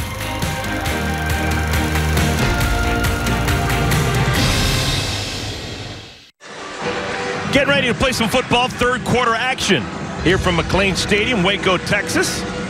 Baylor Bears. Who do you want to highlight? My goodness, it was everyone offensively doing their thing. Charlie Brewer, 3 touchdowns, had 1 rushing as well. Denzel Mims already over the century mark in reception yards. And Treston Ebner, one of those 3 different running backs that were all effective in the first half. Yeah, the run plays have worked. Charlie Brewer efficient, 12 of 16, and all of those have been balls down the field. You know, this is not a 12 of 16 with a bunch of screens completed at the line of scrimmage. These are balls driven down the field, back shoulders down the sideline, posts off of play action. It's all working for this Baylor offense at this point. One of the things that Baylor did not do well last year was get off to good starts. They were outscored by close to 100 points in the first half of games a season ago. Not so this year. In the 2 first halves, last week against Stephen F. Austin and this week against UTSA, they've outscored their opponents 70-7. Yowza. John Lovett speeds it out across the 30. That's where the Bears will start on offense. Interesting to see if they change anything with a big lead and only 30 more minutes to play. Will they slow it down a tad? Well, the foundation for the lead in the first place was their ability to run the ball. I think they had a 50-yard gain coming out of the backfield early on. That set up the play action. That set up the screen game. And so with a lead like this, you want to continue to pound the rock, hand the ball off, and a new quarterback. And put a different quarterback in there. We don't know if this is for the rest of the game, but right now it's Gary Bohannon in the game. So Bohannon is the quarterback, hands it off to John Lovett. Gary Bohannon is a highly thought-of quarterback, redshirt freshman from Earl, Arkansas. That is northeast Arkansas, closer to the Memphis, Tennessee state line. But this is a guy who can sing it. You know a little bit about his skill set. Yeah, I've been around Gary since Elite 11, coming out of high school. You know, he's 6'3.5", he's 215, he's got big hands, from Earl, Arkansas, and he's a guy that really started off his career in high school as a running back. Dynamic runner, got more polished as his high school career went on, highly recruited, had a bunch of opportunities coming out, won state titles in basketball, ran a 4x1, had a 3.8. The guy that I had always said he reminded me of when I was going through the Elite 11 process as a high school was Deshaun Watson. You know, off the charts intelligent in terms of GPA and academics, but also dynamic on the basketball court, shifty with the ball in his hands, and guy who's trying to really get polished as a quarterback. I'm excited to see him play in the second half. All right, let's see if he can sling it on 3rd down and 8. Pressure up the middle. Bohannon gets past that first wall. He's got a chance for the first down, and he's got it. Oh, Gary Bohannon, how do you do? Look at this. He's tripped up at the 30. But what a snapshot of his athletic ability. And this is the type of play you get when you put the ball in Gary Bohannon's hands. And I don't care what's going on in this game. I don't care if this is not a Big 12 defense. He is absolutely making people miss, putting his foot aground, and his buddies are going to roast him in the locker room for this one. Just can't keep his balance. Otherwise, that was going to be 6. All of a sudden, we got a quarterback controversy here in Waco. My goodness, Bohannon kid. He's coming for Charlie Brewer's job. And Charlie's going to be tough to take off the field, but man, you're Matt Rule and this coaching staff. I know it's only one play that we've seen out of him. But you have a quarterback as efficient as Charlie is, as effective as he's been through 2 weeks now, and then put the young pup in there and starts taking the game over. It was Andrew Martell who was slow to get up, one of the linebackers for UTSA. He has been able to jog off the field. So that's why we have the delay. Bohannon got some playing time in the rout of Stephen F. Austin last week.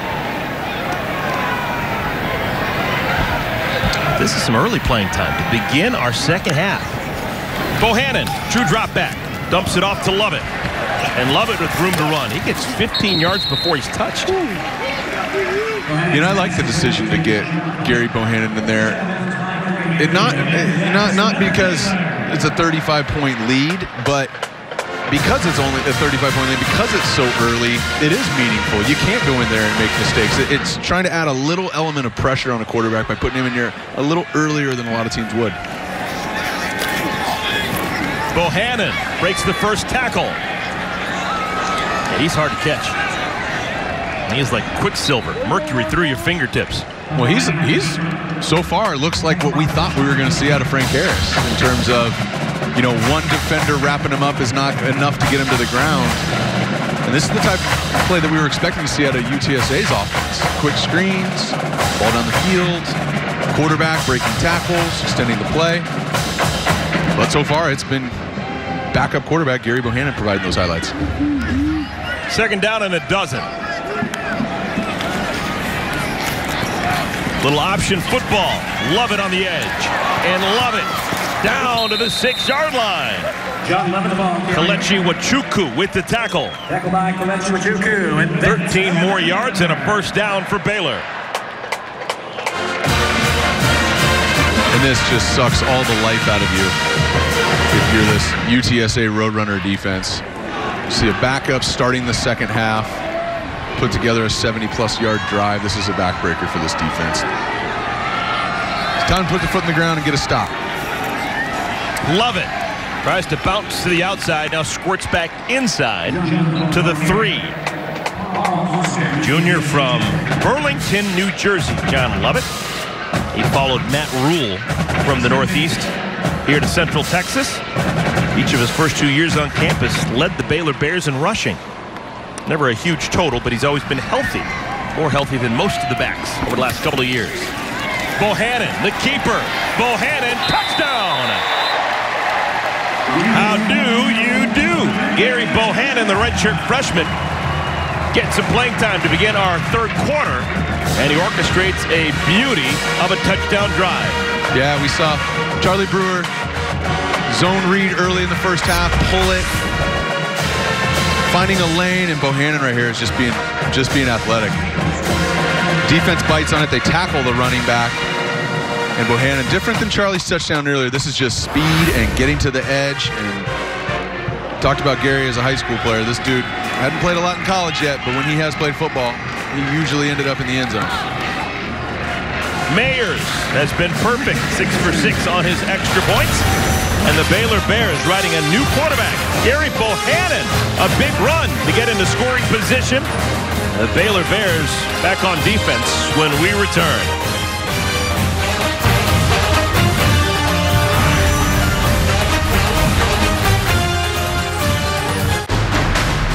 So, your skin is breaking out, and you need a solution. Your answer? Proactive MD. Proactive's the #1 acne brand in America because of results like this. And now, with Proactive MD, things have gotten even better. The results, even bigger. Why? Because Proactive MD is the one and only system with this, an advanced acne-clearing retinoid that used to be prescription only, until now. My skin is glowing. Proactive MD works really well. This is me before, and this is me after. That's a huge difference.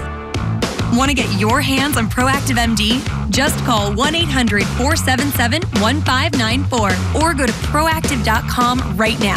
And I mean right now. You'll get the full Proactive MD system for more than half off, just $19.95. Plus, get ready for the best gift package ever. This is our new deluxe pore cleansing brush with 3 different brush heads. Bristle for exfoliation and smoothing, a micro massage silicone head for sensitive skin, and a charcoal head to help magically draw out dirt and impurities. I really can feel the sensation of it clearing out my skin. It's an amazing feeling. You also get a free green tea moisturizer. The whole lineup is worth $142, and it's yours for just $19.95. Try the system yourself for 2 whole months. If it doesn't work for you, you get your money back, but you keep the gifts no matter what. The days of searching for an acne solution are over. Why? Because it works. Because it works. Because it works. Because Proactive MD works. Yeah, it really works. Proactive MD. Order now. Welcome back to Big 12 College Football. Due to time constraints, we pick up action later in the game. Really difficult on this offense. Face mask going to go against Baylor. So it would look like there's going to be a negative yardage play. Will move UTSA forward. UTSA gets a freebie there. But it's time. It's time to capitalize on this and put one together. Baylor still with their frontline defense. James Lynch, Bravion Roy, James Lockhart on the defensive line. They've all been stout. Trying to get the ball out in space to Joshua Cephas. Pass is incomplete. And when they've had positive plays in the pass game on offense, it's been routes like that. We've seen a couple of 8 to 10 yard outs on the sideline, soft coverage by the corner. There you got soft coverage by the corner. You got a 10-yard stop route. Should be routine. But you got a lefty thrown from the right hash all the way to the left sideline. That's a long throw and just a little inaccurate. From a mechanics standpoint, looked like his base just got a little bit wide, and you have to be really efficient with your mechanics when you're trying to drive the ball across the field. Pitch out to McCormick. Good use of the blocking, but then just obliterated by Chris Miller. Miller came up from his safety spot and made the tackle right on the spot. And this hit by Miller is vicious. Senior, 6 foot, 190. Let's go ahead and mash your face up in there. True freshman, Sincere McCormick. Made a great move to be able to create some more space, and then didn't see that one coming. You know, don't look now, but UTSA again, 3rd down at a bunch. 3rd and 9. They've only converted 1 3rd down all game.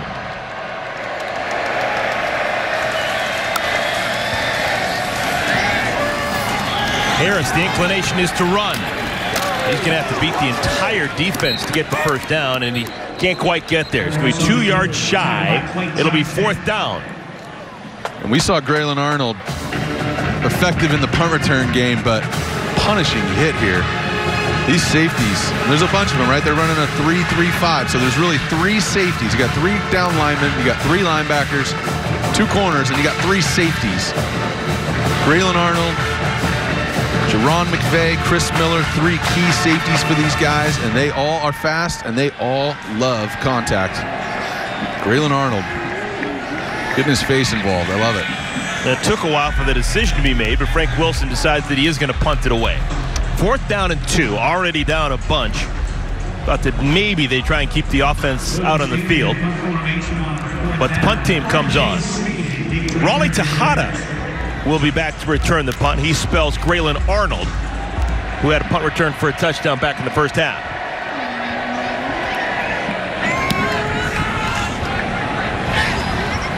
High kick, and the fair catch is made. 42-0 Baylor on top of UTSA, and the hits keep coming for the Bears.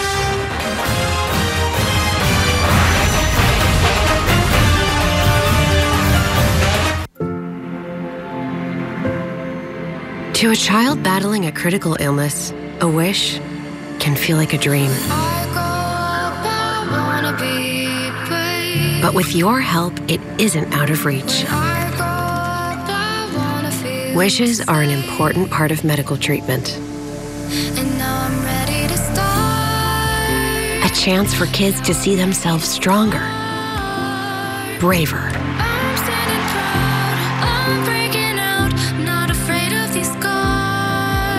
To see that the impossible is possible.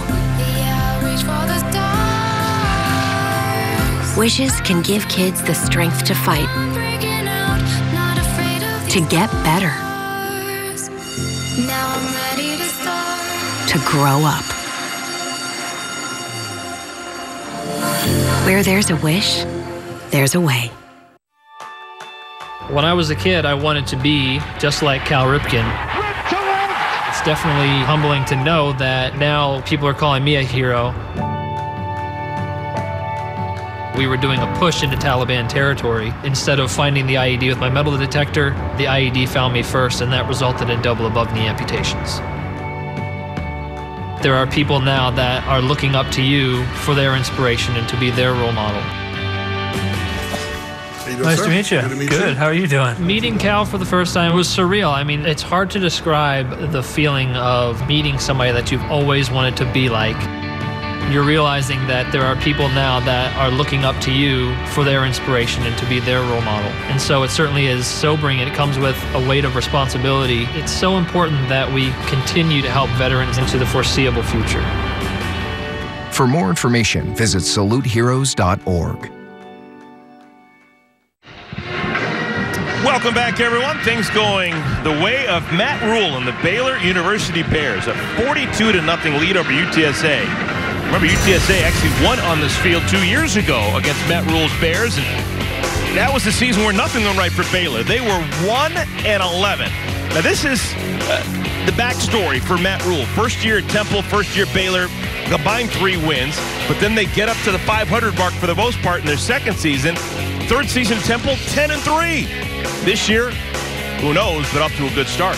Yeah, and as you look at the schedule moving forward for Baylor, we were just talking about it. I don't see them not being favored until late in the year. They've got a bye next week. They've got Rice. They've got some very winnable games. First half of the Big 12, and Matt Rule has them right where he wants them. Late flag comes out right on the Baylor sideline. It was after the play, after the whistle.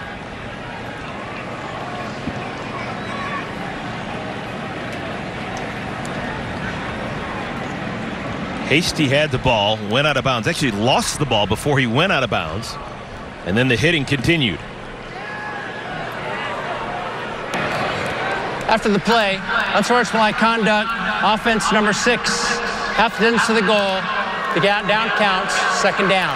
That is number 6, first unsportsmanlike of the game. JaMychal Hasty, senior should have known better. Ball comes out, he's out of bounds, and then it's pushing and shoving. Yeah, and this is just that old rule of, if you're going to push somebody after the play, you got to do it first. Don't be the second guy. The second guy is the guy that the ref always sees, and so in his mind, that's justified. But unfortunately, that ref, they bring their eyes over there and they see you pushing somebody, and out comes the flag. Second drive as the quarterback for Gary Bohannon. He took over for Charlie Brewer to begin our second half. At the time, we thought that it was just possibly Bohannon getting playing time. But now we're awaiting word as to Charlie Brewer and why he is not out there. We don't know any information. Bohannon, designed quarterback run. Breaks through the front wall. Bohannon has the first down out to the 30. This kid can scoop 21 yards. I just love the way he runs. Not just because he's fast, not just because he's shifty. Plays behind his pads, shifty between the tackles. He has a second gear, and then look at this. Great quarterbacks that are great runners, they use that off arm. They use it as a way to create separation at the end of plays. It's safer to do that. You don't take as many big hits out of bounds, and you can get a couple extra tough yards at the end. Bohannon wants to throw. Middle of the field, has a man open, and it's incomplete. He had Chris Platt open, but there was a hit on the quarterback, and maybe that caused the ball to flutter. It's a penalty flag down on the field. Personal foul, roughing the passer. Defense, number 91, contacted the head. 15-yard penalty and an automatic first down. Yep, Gerard Carter McClin. And Baylor gets the 15-yard penalty, and that's fine for the drive. You just can't leave your feet. You can leave your feet to bat the ball down, but when you do, with that much momentum, you're going to end up hitting the quarterback, and that's unfortunate for Baylor, despite the 15-yard penalty, because he had a receiver open downfield. That was an opportunity for him to put the ball down the field. Really, that would have been everything he's got. A receiver running full speed, already 30 yards down the field. Big opportunity for the Baylor offense. That they get the penalty, but they don't get the big play. Look at John Lovett. Lovett inside the 40. Down to the 36. Tyler Monke, the tackle, but not before a gain of 18 more yards for Lovett. And this wonderful ground game continues for a second straight week for Baylor. Yeah, it does. They've done it a bunch of different ways. They've done it between the tackles. They've gotten outside the pocket. Earlier, the first big gash play that he had was an inside zone run play. Just pressed the point. He cut back, space left, and Lovett's fun to watch. He's taller back. He's 6 feet tall. He's 215 pounds. And he's got speed. Bohannon, the keeper. Again, a huge chunk of yards for Bohannon. Down to the 5, barreling down to the 2. Oh, this guy, it's like a rolling ball of steak knives. He's hard to bring down. 34 yards. And I hope Gary Bohannon has been conditioning this year, because he is going to have his conditioning tested today as he continues to get in the open field. He's got the breakaway speed, but look at the tough yardage here. Runs like Ricky Williams. I don't care if these guys are corners or not. Young fella putting his hands on him, freshman. How about this for his home debut? Hasty barrels forward, and he's down at the 1. Andrew Martell saves a touchdown. How impressive have the Baylor Bears been? I mean, the story of the first half is Denzel Mims, and we have a completely different storyline in the second half.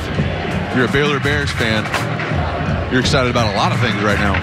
This is like shades of Frank Pollard and Walter Abercrombie, the way they're running the football here in Waco. Stand-up touchdown. JaMychal Hasty. 7th touchdown of the day for Baylor.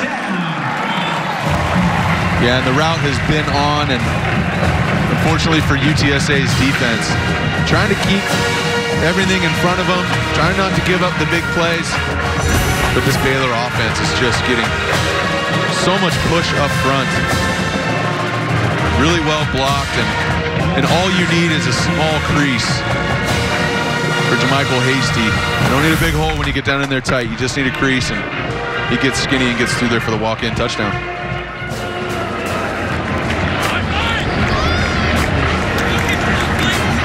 Mayer's now 7 for 7 on extra points. And the big discovery this afternoon here in Waco has been Gary Bohannon, redshirt freshman quarterback, doing wonderful things on the ground, setting up the touchdown run by Hasty. And it's now 49-0 Baylor over UTSA.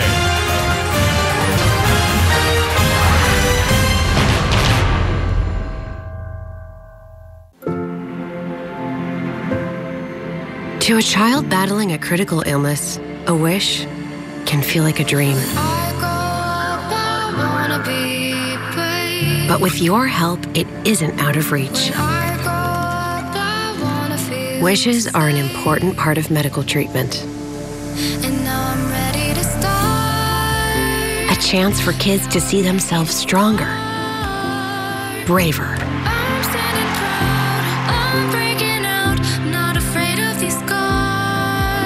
To see that the impossible is possible. Wishes can give kids the strength to fight, to get better, to grow up. Where there's a wish, there's a way. Trisha's having a sleepover tonight. Can I go? I wonder about Lucy's friends. What should I say? I know you're only 10, but one of these days a friend will offer you a drink. And alcohol at your age can lead to so many things. None of them good. So can I go to the sleepover? Lucy, I want you to promise me something. I finished my homework. Bigger promise. If there's any drinking, I want you to say, "No thanks, not my thing." Mom. I promise you, your real friends won't care. Deal?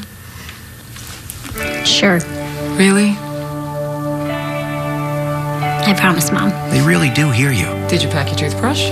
For tips on how to start the talk, visit underagedrinking.samhsa.gov. A public service message from the Substance Abuse and Mental Health Services Administration. Saturdays are game days in the Big 12. Touchdown! Storied schools and bitter rivals. Touchdown! Big 12 football all season long. What a performance by the Baylor offense. They have scored touchdowns on 6 consecutive possessions dating back to that first half. They lead UTSA 49-0. Yeah, and whatever pride UTSA's defense had in the beginning of the game, Baylor's offense is not giving them an opportunity to pour into that at all. Backup quarterback comes in. He's almost rushed for 100 yards so far, and he's only been in there 2 series. From the 3-yard line, returnable kick. Out across the 20 to the 22. All right, today's Shiner Box Spotlight is not Charlie Brewer. It's the backup quarterback, Gary Bohannon. Yeah, and this guy's been highlights since he's been in there. Dynamic. Yes, he has speed, and yes, he can get down the field. But almost every single run that we've seen, there's been a physical element to him finishing the run. Breaking tackles, not interested in getting out of bounds. Not today. Every single run has been some physical element. The stiff arm, finishing, running corners over. Again, he may be a freshman, but this guy's 6'3", 225. Oh, looks the part. Sincere McCormick, a pickup of 4 yards on first down. You know, and I've had a chance to spend some time with Gary Bohannon. He was an Elite 11 quarterback coming out of high school. And one of the things that I tell a lot of guys that are in backups, I work with guys as they get ready for the NFL. I've got a lot of guys playing in the NFL that I spend time with. And what I always tell them is you can't always control when your opportunity will come, but you can control how prepared you are for it when it does come. And looks like Gary's been prepared for a while now. Blaze Moorhead with that catch. Just to put a period on Charlie Brewer. We thought we'd see Charlie Brewer to begin the second half. We've been told by the Baylor football SID, Taylor Bryan, that the reason that Charlie Brewer is not on the field, and we're seeing Gary Bohannon, is strictly score related. So we had speculated that maybe there was a health issue with Charlie Brewer. We had no idea. But we were been told by the Baylor Sports Information Director that it is strictly a game result decision. Well, that's good to hear. You know, Charlie had such a great day in the first half, coming off of a big win last week. And what you want to do as a quarterback this stage in the season is just continue to put drives together, throw the ball with accuracy, don't make any bad decisions. I didn't see him force a single throw today, throwing it to a spot that he shouldn't have. So great showing by Charlie. And some exciting football by Gary Bohannon. Second catch of the drive for Moorhead. And he has got another first down. Yeah, and Moorhead is a guy that we thought we'd be calling his name a little bit more. He's a senior. He's, by the coaches, probably the most complete receiver. He had 4 catches last week. They're getting him involved now. Got a lot of experience. He didn't get the spot he wanted, so it's actually 3rd and inches, just shy of the line to gain. There's the first down. Brady falls over the 45-yard line, and now the chains will move. Yeah, and I'd prefer that so that UTSA can improve that 3rd down conversion. Percentage not where they want it. And for Frank Harris, it's the same story. It's just take what the defense gives you. When you have this type of a deficit, you want to go into next week building momentum, looking at the tape and looking at a bunch of good plays that you made. The first half was the first half. The defense is the defense.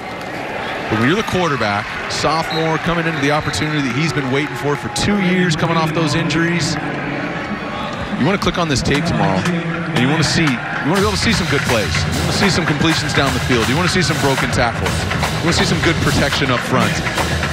So important for these guys, regardless of what the score is today, so important for them to put good football on tape so they can continue to improve, because they've got conference play starting here soon. And today sure takes the wind out of the sails that they had from last week, but they've got Conference USA football coming up, and they've got a real opportunity to make some noise this year. 2nd and 11.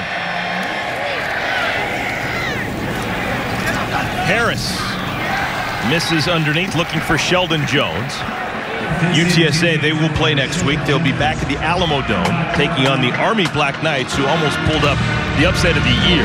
Army had Michigan on the ropes, had a field goal to win in Ann Arbor, and missed the bomb of a field goal in a regulation, eventually lost in double overtime. But it'll be UTSA against Army in the Alamo Dome next week. While Baylor, on the other hand, they're going to have a week off before they take on Rice. That game will be in Houston on September 21st. 3rd down and 11, trying to stay on the field offensively. Harris, that was a nice pass. Found his man, hit him beautifully. Cephas, 2nd catch of the day for. Yeah, and this is exactly what I'm talking about with Frank Harris. Put some good plays on tape. This is good protection up front. Takes 3 in a hitch, steps into his throw, drives an 18-yard sail route right on the sideline. Great catch. Dropped pass. B.J. Daniels can't corral it. And let's look at this again. Just drives the ball to the sideline. It's a great play by the receiver, extending both hands, getting 2 feet inbound. Only need 1, get them both in. They're capable of playing good football. It's just the story of the day has been execution. They've been manhandled a little bit up front. Secondary, Baylor's done a fantastic job staying near these receivers, keeping hands on them. But Frank Harris is still capable. This offense is still capable of making explosive plays down the field. Devin Boston in at tailback. Pass out of the flat, complete to Jones. He's short of the line to gain. It's 3rd down. Yeah, and one of the things, if you're Baylor's defense, that's the 3rd time that this UTSA offense has asked the quarterback to drive the ball across the field less than 10 yards, and that sets up the ability for an undercut, whether that's the corner covering the receiver or an inside defender seeing it and coming underneath it. I understand that Frank Harris has a strong arm, but in college, these wider hashes, you start driving the ball across the field, you open yourself up for these defenders to get aggressive. 11th play of the drive for UTSA. And it's complete. That is going to be another 1st down for the Roadrunners. The tight end, Carlos Strickland. Pickup of 12. Yeah, and this is Frank Harris's game right now. Get him outside the pocket. The read is all in front of him here, rolling to his left. It's all in front of him. Make quick decisions, accurate. Boston with the carry. Dumped. J.T. Woods coming from the safety spot. Sophomore star on the track team. He's a hurdler. When you run on the track team here at Baylor, that says something. Because this is quarter miler U. This is the home of longtime legendary Hall of Fame track coach Clyde Hart. Michael Johnson, Jeremy Warner, some of the great names in track over the years have ran here at Baylor. Actually, 5 football players who are on the track team this year at Baylor. Pretty cool. Boston, another carry. And he's close to the first down marker to the 18-yard line. Yeah, and Boston, physical back. Southern California guy out from my neck of the woods. Buena Park High School, Santa Ana Junior College, transferred in here. He's got the ability to break tackles and get in space, and he's getting some run in the second half. And another carry for Boston, and again breaks that wall down to the 5-yard line. Braylon Arnold stopped him from scoring a touchdown, and this has been by far the most impressive drive of the game for UTSA. Yeah, in Boston, really good hesitation early on. Physical runner, gets his shoulders in front of his feet a little bit. Now Boston will catch a blow. Sincere McCormick replaces him.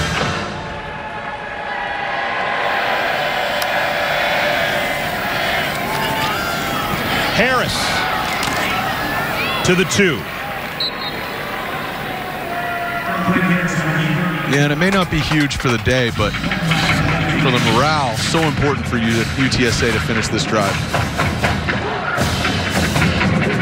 Wow, first 7 drives total, 92 yards. This drive 77. If they can get it to 79, they'd have their first touchdown. Third quarter clock winding down.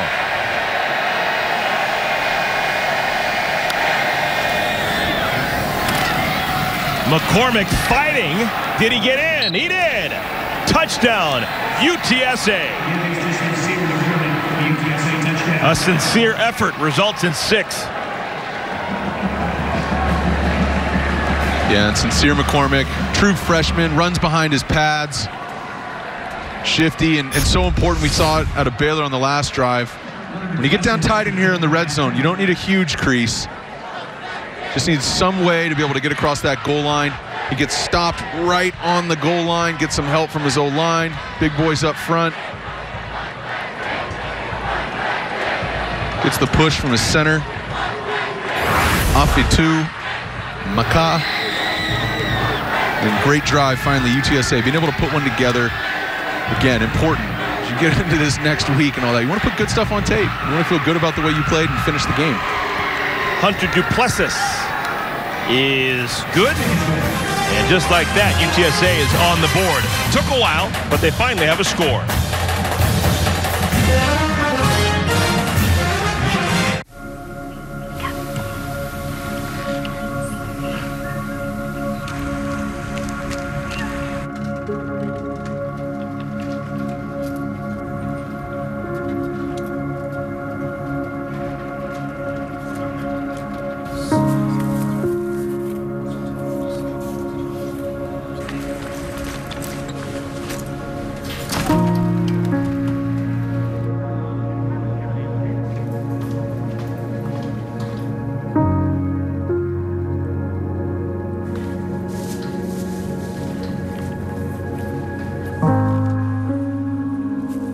Every year, millions of working American families and their children hide their struggle with hunger.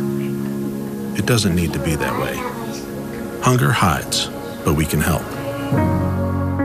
Let's end hunger in America.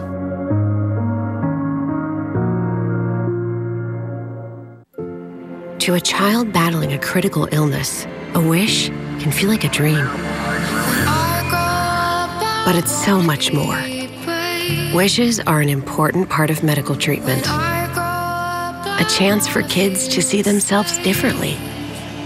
Wishes can give kids the strength to fight, to get better, to grow up. Where there's a wish, there's a way. Meet Blue. Blue's not feeling well. The prescription? Generic medication. Blue wonders, do they really work as well as name brands? Yes, generics and name brand medications do work the same. Even though they may look different, generics have the same key ingredients. FDA approval is equally rigorous for generics to make sure they're as safe and effective as name brands. And Blue even saves some green, making him a little less, well, blue. Talk to your doctor about generics and visit fda.gov/generic drugs. Took almost 3 full quarters, but UTSA finally has a touchdown. They trail Baylor 49-7. If you can, please help people affected by Hurricane Dorian by visiting redcross.org, calling 1-800-RED-CROSS, or texting Dorian to 90999 to make a $10 donation.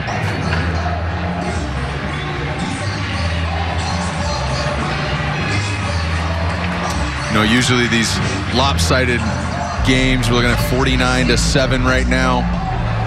There's not things that you're really, really excited about seeing in the second half out of the team that's up 49, because so often it's, run the ball, let's get out of here, let's be healthy. But Gary Bohannon's been must-see TV so far this second half. I'm fired up for Baylor Bears to get their ball back.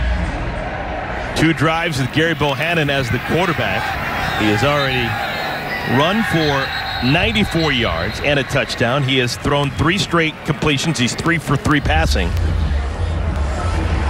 And now he's looking for more. How about that? He has been on the field for 2 possessions, and he already has more rushing yards than the entire Roadrunner team.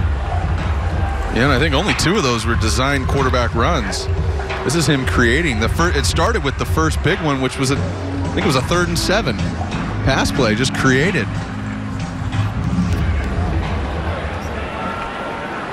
3 seconds remaining in our third quarter.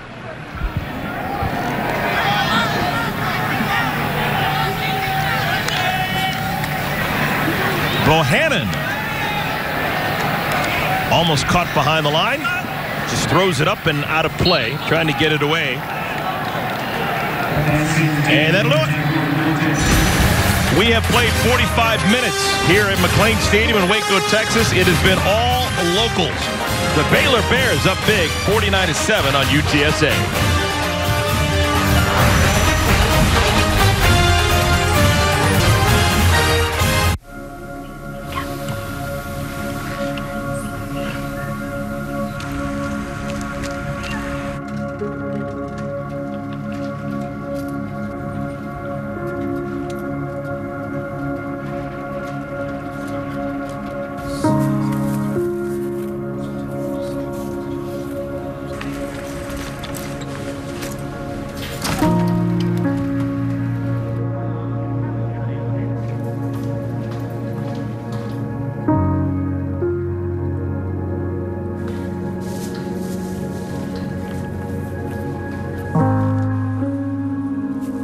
Every year, millions of working American families and their children hide their struggle with hunger.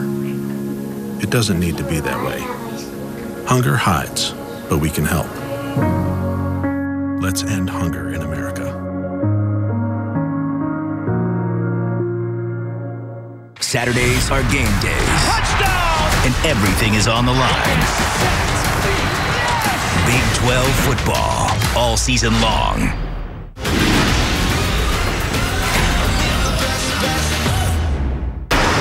Look at you. You're at the top of your game. At work or a play, you're unstoppable. Nothing can throw you off track. Oh, hey, she's cute. Nice going, man. Things are going great for you. You've earned a night out. Good drinks, good friends. Yeah, we can go ahead and call this a good night. Wait, is that your car? Uh-oh. Not smart. Yeah, I saw that coming. Say goodbye to her. Ouch, that'll hurt your bank account. You're looking at around 10 grand in fines, legal fees, and increased insurance rates. I hope you like eating frozen dinners. Alone. Let's try this again. Smart move. Because buzz driving is drunk driving.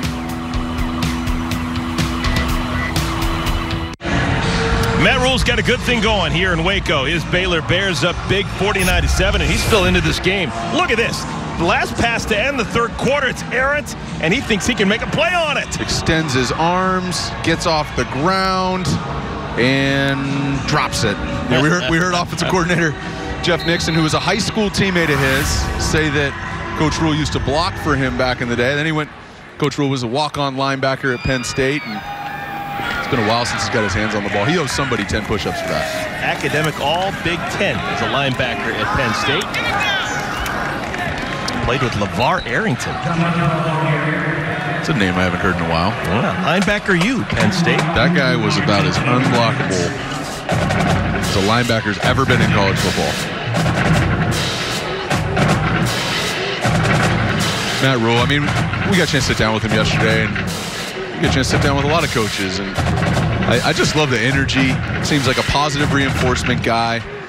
He made a really interesting comment saying that, you know, he has his philosophy of how he has done things at Temple and other places, but he can't just come here and do that. He's got to also adapt to the personnel that they have. And so he says, you know what, we've got my philosophy on how we do things, and it's discipline, and it's work ethic, and it's finish, and it's a lot of the things that, you know, are true of a lot of coaches. But not every coach, and I played a long time, I played with a lot of coaches. Not every coach is self-aware and humble enough to say, look, I may have these philosophies that I believe that you have to have as a team, but I'm willing to be open to doing what works and try and do things. And you see that in the scheme. This is not a carbon copy of Temple. You know, this is the best version of Baylor. The quote that I wrote down, the philosophy for me doesn't change, but the tactics do. I love that. That was pretty cool. All right, this was the Big 12 preseason media poll. You see the Baylor Bears right there in the middle at 6, but not too far away in terms of points from Oklahoma State and TCU. I tell you what, we look at that schedule and the way that Baylor is playing right now, and with their schedule set up the way that it is, it's going to be a long time coming until they're going to be an underdog going into a game this year. Well, they got to bye, and they go to Rice. They got to feel good about that. And then one of those teams is ranked ahead of them, Iowa State. They get them here. They go to Kansas State. They get Texas Tech at home. They go to Oklahoma State. That might be a high-scoring affair. West Virginia, and then it really starts when they get TCU, Oklahoma, and Texas. Ogle Kellogg with another catch. He's got 3. There is the schedule. You talked about that bye week. We don't know what's going on. Charlie Brewer, we're told he's totally fine. But if for some reason they need a little time, they have it. They'll have 14 days for their next game. Yeah, and you see only 3 currently ranked teams. Obviously, Oklahoma and Texas, they're going to stay ranked regardless. Those are really, really good teams right now. Iowa State's on the fringe, and it's a favorable schedule. I only see really potential of 3 games on that schedule where Baylor's not going to be favored. It doesn't mean that they win, but if you're Matt Rule coming out of this the way you got all the way down to your backup quarterback is taking over a game, you got to feel really, really good about the trajectory that this program is on. And then you think about being bowl eligible for a second straight year like they were last year and possibly winning a bowl. We're talking about a team with double-digit wins that had just 1 win 2 years ago. Yeah, and I've been around Matt Rule enough to know that he's certainly not thinking about being bowl eligible. He's not content with the Texas Bowl win last year. This guy's going to try and win the Big 12 this year. The way that they distribute the football, the playmakers they have, they're going to be in a position to win some games that they otherwise might not, you know, probably shouldn't win. But the momentum that they have, the playmakers that they have, and I talked about it all day. The secondary has been so impressive in the way that they've been able to lock down this offense. It was great for me being a fly in the wall yesterday. You're known as a quarterback guru. You deal with a lot of the young quarterbacks as they get ready for the college game and they get ready for the pro game. So to talk quarterback play with you and with Matt Rule, when you specifically were talking about, look at this. This is going to be a touchdown. Sincere McCormick, very patient run, and the freshman with his 2nd touchdown of this 4th quarter. A 54-yard scamper for McCormick. And all of a sudden, a little bit of life here with UTSA. Yeah, and from a score standpoint, it may be too little too late. But I've been saying it all day. In the second half, you want to put good stuff on tape. Offensive line gets a hat on the appropriate side of each defender. And the true freshman, Sincere McCormick, he has speed. He's shifty in the backfield. He breaks the arm tackle. And he's off to the races. This is just another good play that this UTSA offense is putting on tape. Again, it's a tough game the way that it's going today. But it's so important for them to be able to build as they go through the rest of this game and prepare for the rest of the season.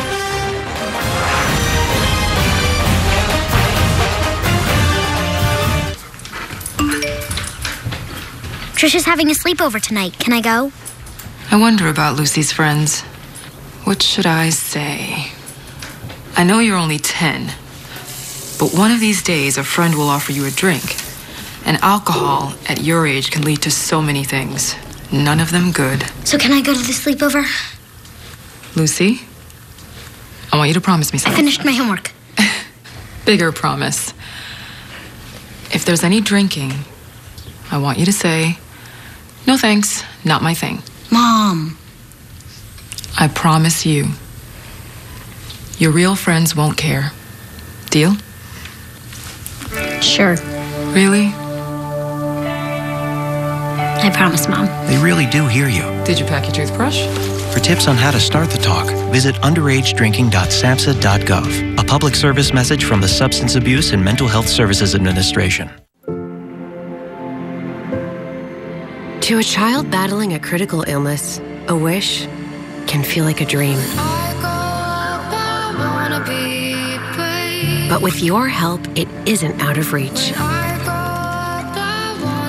Wishes are an important part of medical treatment. A chance for kids to see themselves stronger, braver,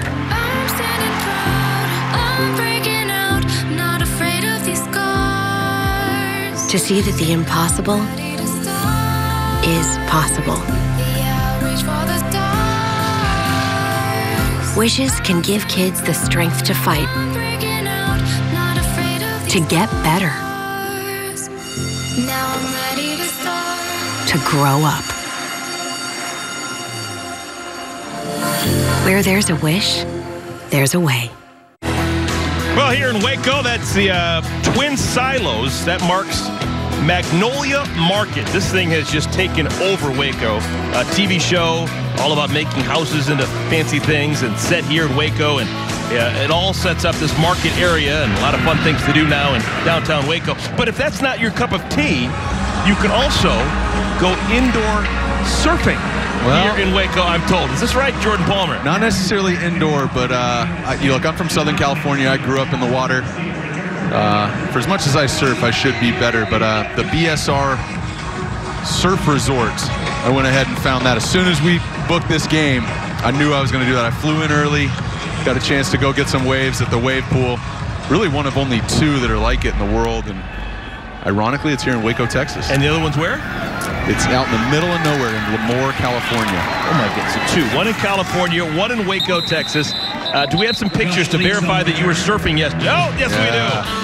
Throwing some buckets yesterday. The goofy footer going right. Below average surfer, but what's good about it is there's no way to score it. Every time you paddle out, it's fun. And so it was a really unique experience and super fun day yesterday in the morning. All right, we're in Central Texas. You got to explain a little bit here. The goofy foot, that is surfing lingo for what? That's right foot forward. Regular foot would be left foot forward. I got two little boys at home, and I'm not going to make them play football, make them do anything, but I'm going to make them be goofy-footed, and I'm going to make them paddle out. And so, fun hobby. Didn't think I'd ever get a chance to do it in Texas, but I did yesterday morning before our production meetings. It was a blast. Awesome.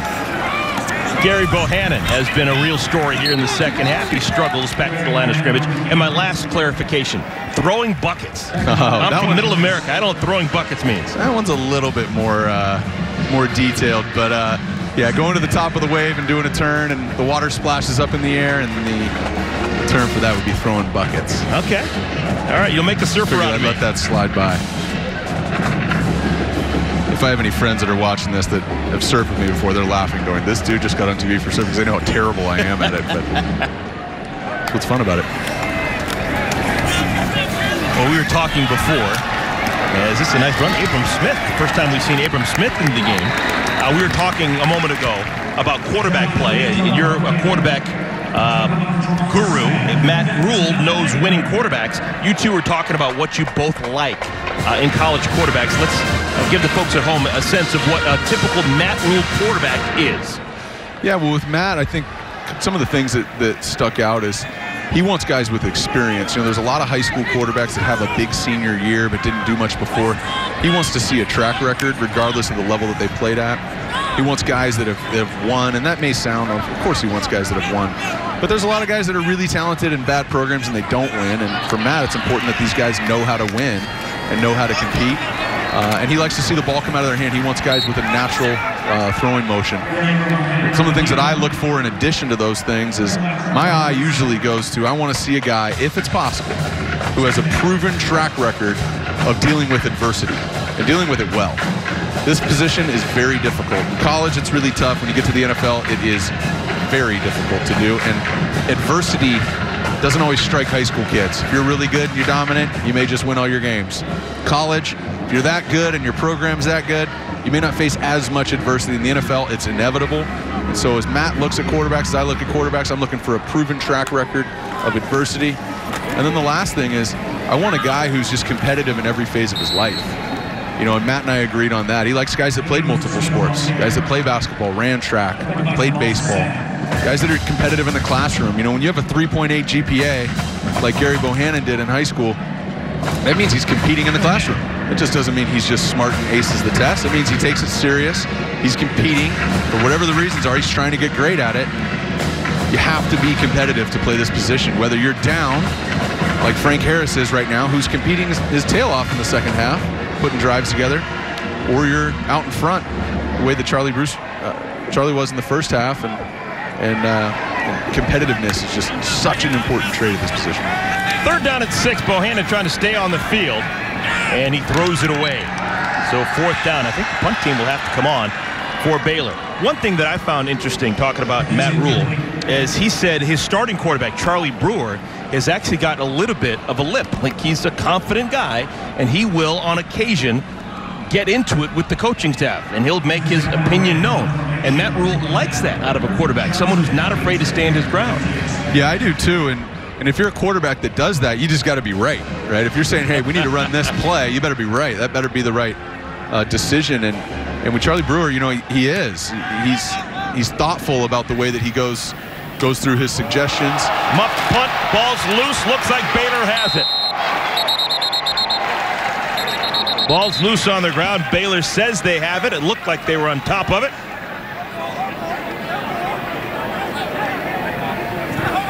Still no signal.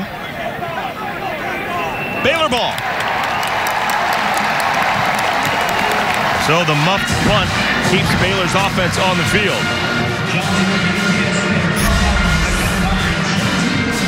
Yeah, it's the unforced errors that have been the Achilles heel for this UTSA, really, football team, not just the offense. Unforced errors, whether it's pre-snap, procedural penalties, muffing a punt. These are the ones that are hard to get over as a coaching staff. Frank Wilson's got some work cut out for him to clean those things up, and before they head into conference play. And, you know, we both agree there's talent on this team, and when they get into Conference USA play, they're going to be a team. My alma mater, UTEP, plays them later in the year, and I was out in El Paso, Texas a few weeks ago, and they were talking about UTSA in terms of one of the teams to beat in the conference. But you can't go anywhere if you have unnecessary penalties and unnecessary turnovers. And so it's early in the year. They're going to have an opportunity to clean these things up. But when you don't, against a team like Baylor Bears and what Matt Rule's built here, then you get lopsided victories like the one that we're watching. Abram Smith can't get the edge. Tackled right at the line of scrimmage. Smith, sophomore from Abilene. He's the 4th different running back we've seen in the game. We've seen Ebner, Hasty, Lovett, and now Smith. They've all had their moments. Lovett, 69 yards rushing. Ebner, 77. Hasty, a touchdown on 7 carries.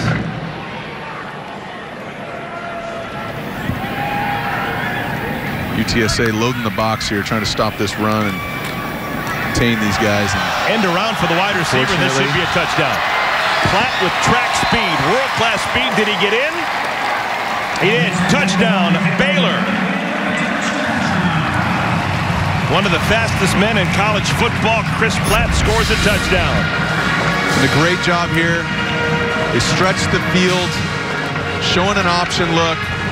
So easy to, or so difficult to account for that stretch option look where you have multiple guys who can carry the football and still keep an eye on somebody who's running 4-point whatever he runs, coming across the other side.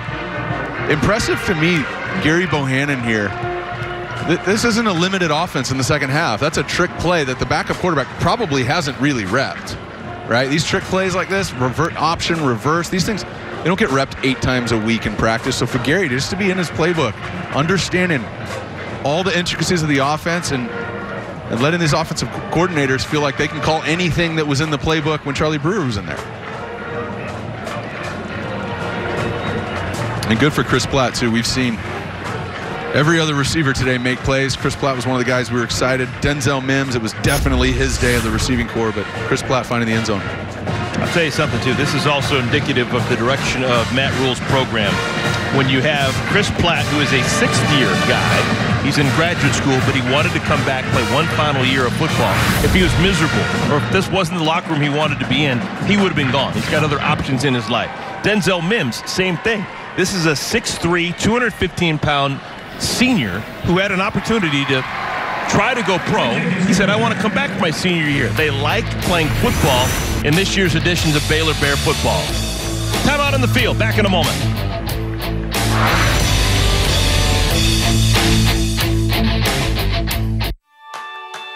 When I was a kid, I wanted to be just like Cal Ripken. It's definitely humbling to know that now people are calling me a hero. We were doing a push into Taliban territory. Instead of finding the IED with my metal detector, the IED found me first, and that resulted in double above knee amputations. There are people now that are looking up to you for their inspiration and to be their role model. Nice to meet you. Good. How are you doing? Meeting Cal for the first time was surreal. I mean, it's hard to describe the feeling of meeting somebody that you've always wanted to be like.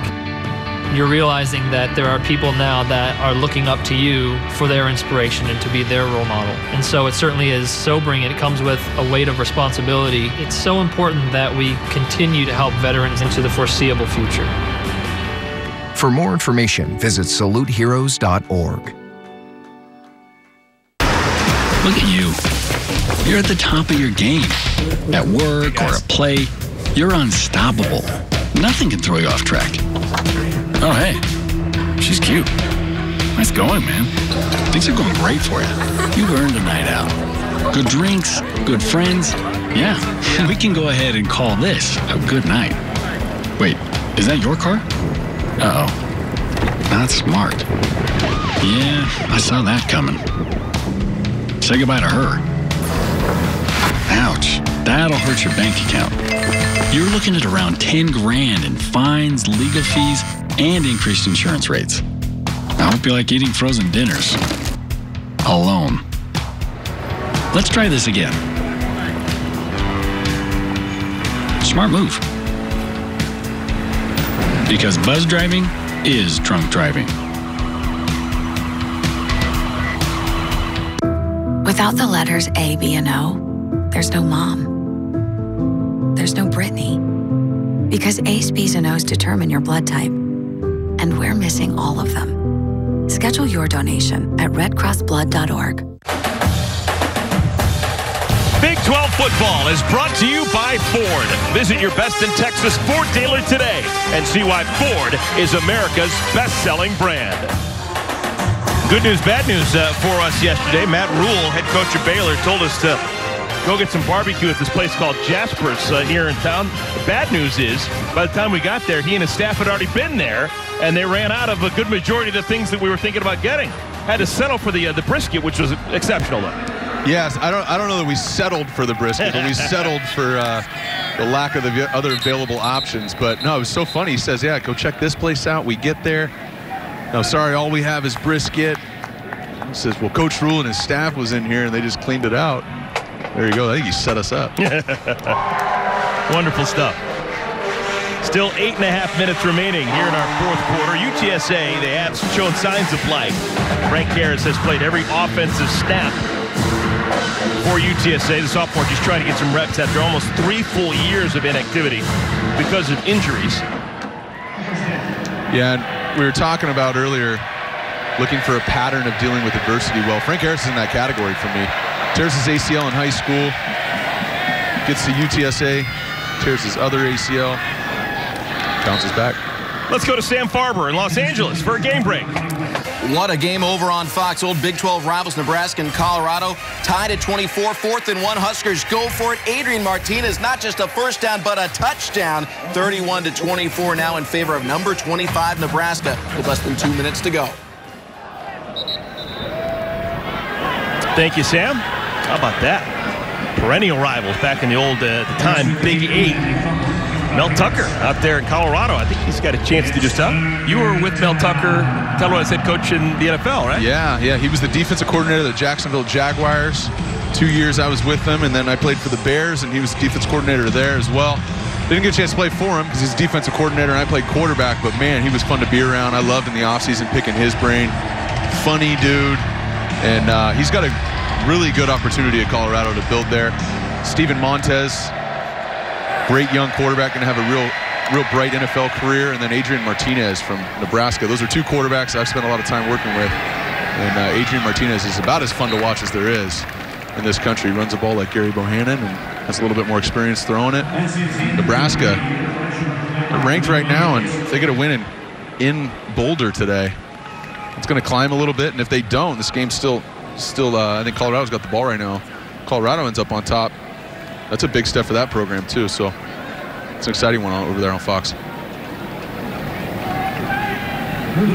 R.J. Sneed back to receive the punt, getting some wardrobe help. The back judge. Sneed, another one with speed.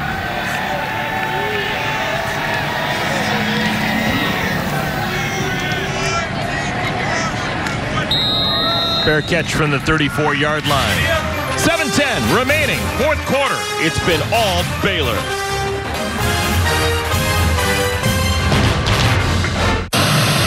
This is the kind of card that has America talking. With it, people with Medicare are getting all-in-one coverage for their doctor visits, hospital care, prescription drugs, and more. This kind of insurance, called Medicare Part C, may also cover dental care, eyeglasses, hearing aids, fitness programs, vitamins, even healthy meals and rides to the doctor. With this kind of coverage, you do not need a Medicare supplement insurance plan. You will access your benefits through your Medicare Part C plan for one low and oftentimes $0 monthly plan premium. You deserve to get the most from your Medicare benefits. Call now for free information that may help you get more coverage for less money. There is no obligation to enroll. Whether for yourself or someone you love, call the number on the screen now. Call now.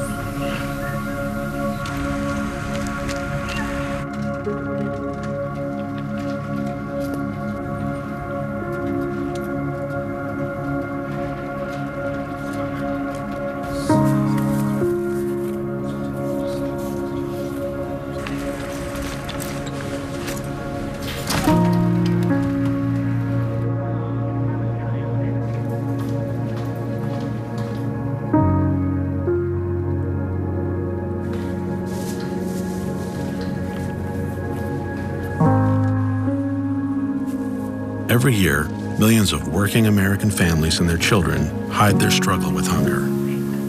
It doesn't need to be that way. Hunger hides, but we can help. Let's end hunger in America.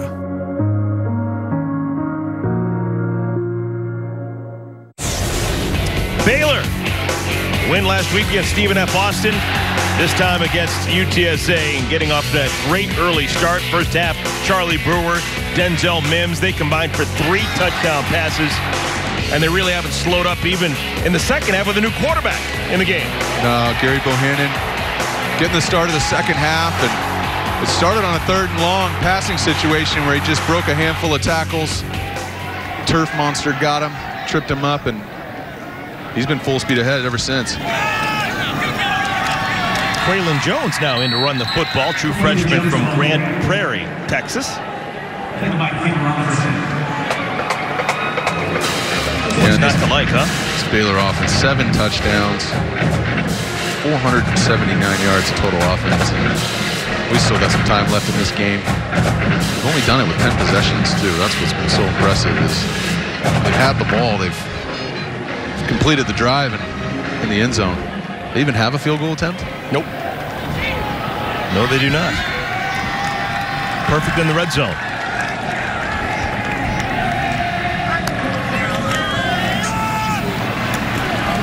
Bohannon, quick hitter pass is complete. Out in space, that's the first time that we have seen Davis Bunkum. First catch on him for the year. Really good job by Gary Bohannon there. That's a run-pass option, an RPO. For fans who hear that word a lot, don't necessarily know what it means. It means first, we're going to fake the ball to the running back, but if it's there, if you get the look that we want, we'll hand it to the running back. If we don't, Gary can pull that and run it. They brought somebody off from the slot. He didn't get the look he wanted as a runner, so then his eyes go up there. They're bringing somebody off the slot. He doesn't have that either. So the third option is to kick it out and replace that defender that came from the slot. That was out there in the flat and get a nice little 4-yard gain. Wow, look at that cut. Jones with a chance for a long touchdown. He's got it. 61 yards to Pater. Quaylen Jones, this is his first playing time he's gotten all afternoon long, and said, "This is who I am," proudly. A 61-yard touchdown. My bad, folks. I thought they had 3 backs. I think they have 4. Inside zone, jump cut, another jump cut, and then he just absolutely puts the juke stick on the free safety, and he's gone. That's 3 missed tackles right there by Jones. And coming in the game late, hey, we're going to run the ball. We're going to get out of here. He was like, hold on a second. Let me try and make something happen.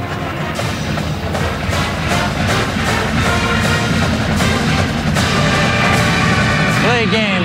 Offense 5-yard penalty. The try will be from the 8-yard line. All day long we have seen John Mayers kick these extra points. And now we've got Noah Rauschenberg coming on to kick the extra point. And they have a delay of game penalty. So all of a sudden he's got a longer point after touchdown. He's got to be saying to himself, what's the deal?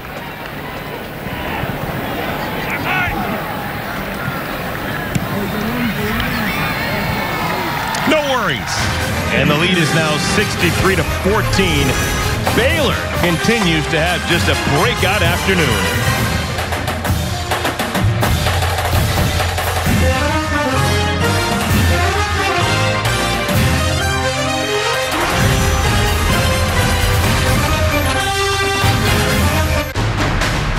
So, your skin is breaking out, and you need a solution. Your answer? Proactiv MD. Proactiv's the #1 acne brand in America because of results like this. And now, with Proactiv MD, things have gotten even better. The results, even bigger. Why? Because Proactiv MD is the one and only system with this, an advanced acne-clearing retinoid that used to be prescription only, until now. My skin is glowing. Proactiv MD works really well. This is me before, and this is me after. That's a huge difference. Want to get your hands on Proactiv MD? Just call 1-800-477-1594 or go to proactiv.com right now. And I mean right now. You'll get the full Proactiv MD system for more than half off, just $19.95. Plus, get ready for the best gift package ever. This is our new deluxe pore cleansing brush with 3 different brush heads. Bristle for exfoliation and smoothing, a micro massage silicone head for sensitive skin, and a charcoal head to help magically draw out dirt and impurities. I really can feel the sensation of it clearing out my skin. It's an amazing feeling. You also get a free green tea moisturizer. The whole lineup is worth $142, and it's yours for just $19.95. Try the system yourself for 2 whole months. If it doesn't work for you, you get your money back, but you keep the gifts no matter what. The days of searching for an acne solution are over. Why? Because it works. Because it works. Because it works. Because Proactive MD works. Yeah, it really works. Proactive MD. Order now. Hard-working performance by the Baylor Bears. Hard-working performance by Anthony White, our guy, man in the camera. He has been out there on that deck all day long, even before the game began, setting up everything. And talk about stronger than 10 rows of onions. This guy is tough. And hats off to you, Anthony. Good work, partner. Towel's off. I'm wearing a towel as a hat. That's impressive. Appreciate the work. 63-14. Last week, Baylor putting 56 points on the board against Stephen F. Austin. All right, so there'll be better days for Frank Wilson and his UTSA Roadrunners. They come out of Conference USA, a conference that you're familiar with as a UTEP alum. This is their schedule going forward. Maybe beginning of the season, they thinking, we got a chance against the Army Black Knights. Army pretty darn good. They almost won in Michigan today against the Wolverines. Yeah, they went into double overtime today, and they're going to be coming off that frustrated by the loss and the missed opportunity, but confident coming into when they watch this tape and they come off that momentum that they had from today. North Texas, they got to go there. And they got to get the UTEP Miners out in El Paso, UAB, Rice, and later on in the year they go to College Station, take on Texas A&M. They've got some ups and down games. Tell you about Lowell Narcisse is now into the game. He replaces Frank Harris. Narcisse is a transfer from LSU. This is a guy obviously highly thought of at one point in his career. He's a sophomore now.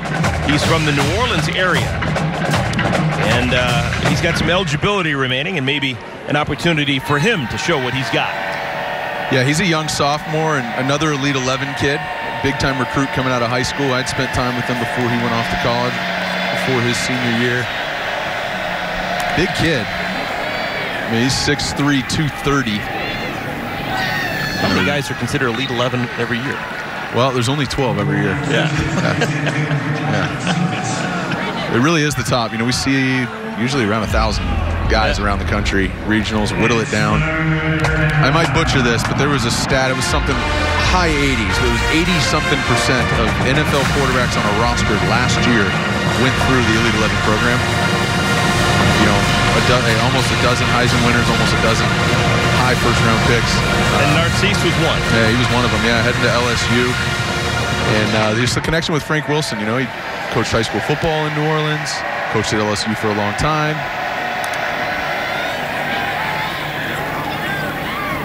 Third down and 7 for Narcisse. Trying to barrel forward. It's going to bring up 4th down and 2. And Frank Wilson, one of the things he is known for is being able to recruit. He was able to get some grade A talent when he was at LSU as the recruiting coordinator for 6 seasons under Les Miles. Look at those names. Wow. I think every single person on that list, and there's a bunch of other ones too, Ben Jarvis, Green Ellis, I mean, we couldn't fit them all on the list. Every single one of those guys is a multiple Pro Bowl guy. None of those guys are, you would classify as a starter or an NFL guy or a high pick. Those guys are legitimate, I mean, starting with Odell Beckham Jr., legitimate NFL talent. 4th down. Why not go for it? 1st down, Devin Boston. Yeah, just going through the notes this week too. It's just some of the quotes. You know, they have like a company selling products on their website. They'll have, you know, quotes and testimonials from consumers. They had some quotes from some of his LSU guys that are in the NFL, and there was stuff like, Coach Wilson changed my life. He's been instrumental in me developing as a young man. I went there because of him. You know, he clearly has a way to connect with guys. He's done it for a long time in a certain area, just being a New Orleans guy, was at Nicholls State, coached at LSU. But, you know, if you look at where all of UTSA's players are coming from, they got 76 guys on the roster from Texas, a handful from other states. They got 11 from Louisiana, 5 from Texas, 5 from California. So you're telling me they have more guys from Louisiana than they do from Texas and California combined. And that just speaks to him playing to his strengths and saying, hey, look, I know how to connect with this region. I'm from here. I've coached here. I've played here. And Louisiana is not short on talent. Yeah, it's something to recruit to, too. They play, obviously, in a major city of the world in San Antonio. They've got a nice home stadium. They actually play in the Alamo Dome, one of only 2 FBS programs to play their home games in domes, the other one being Syracuse playing in the Carrier Dome. Yeah, this is a tough day, but you got to have 3 things, in my opinion, if you want to turn a program around. Here's 3rd and 3. Boston has the catch. Boston has the first down. You got to have 3 things if you're going to turn a program around, in my opinion. 1, you have to be able to tell the parents that you're going to graduate their kid, right? It's very important to a lot of the kids, very important to the parents. He's got a track record of doing that.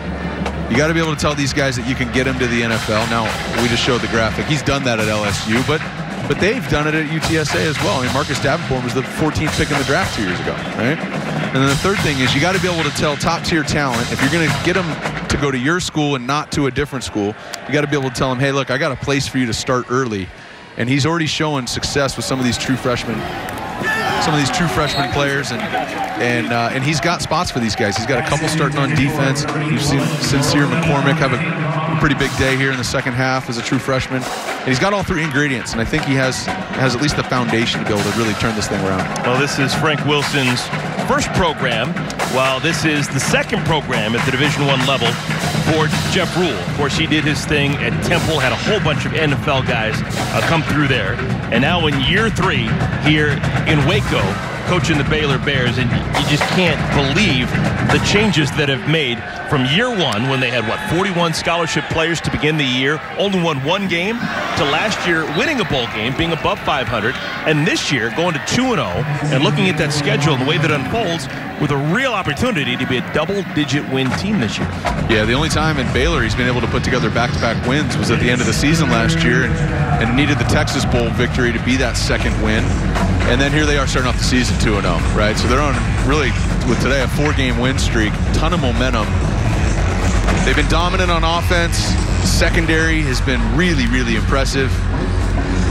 And they've scored on special teams. I mean, this is exactly where you want to be if you're starting off this season, and they've stayed relatively healthy across the board. 3rd down and 10 for Narcisse. And that'll bring up 4th down, and a minute and a half remaining.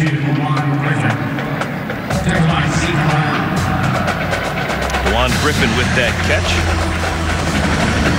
You know, in the NFL, there's so much conversations around the preseason. Do they need it? Do they not? Some teams don't play any other starters. Some teams play a bunch. You don't have it in college. But you do get some lopsided victories at the end of at the beginning of the season. You look through the scores right now. There's a bunch of them today. And this actually does represent, regardless of which side of that you're on, it does give you an opportunity to develop the younger and the bottom half of your roster, as we see both teams playing backup quarterbacks, both teams getting their reserves and some of the young guys in there, and then also the addition of the new rule with redshirting where guys can play 4 games. So you're going to get some guys that are playing today, getting meaningful, game reps that still may be redshirted this year. And one of the benefits of that rule. Matt Rule has played a whole bunch of young players in his first 3 years here in town. Since 2017, first year under his watch, in the Big 12, by leaps and bounds, he has played the most freshmen. Yeah, and this is why fan bases, and I think Baylor sounds like they've done a great job of it, but fan bases have to be so patient when you get a new regime in there. He had, I think, 41 guys on scholarship when he got here after the last regime left the way that they did. Program was in disarray. And, really in the last couple years, had to play all of these guys to lead the country by however many that is, 27. That's a huge gap. But that's going to start paying dividends this year. Second half of this year, this next off season, leading into next year, and the key positions, Brewer, Jr., they're going to lose Mims, they're going to lose a couple of these guys, but they've got some key playmakers on this team that are not seniors. 4th down. Narcisse, his pass is incomplete. So Baylor will take over with 62 ticks remaining, and they'll just run out the clock. But after winning 6 more games in 2018 than they did in 2017, And that was obviously one of the largest win improvements in the history of the conference.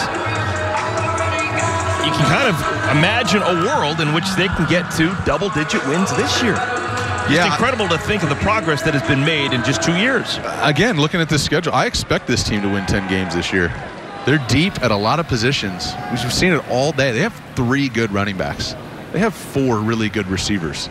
This offensive line, there's a lot of senior presence on there, in addition to some really good young talent. And they talked about some of these, the third tackle and the third guard being guys that could start for us if X and Y and Z didn't happen. You know, they got a lot of guys they feel like could be starters.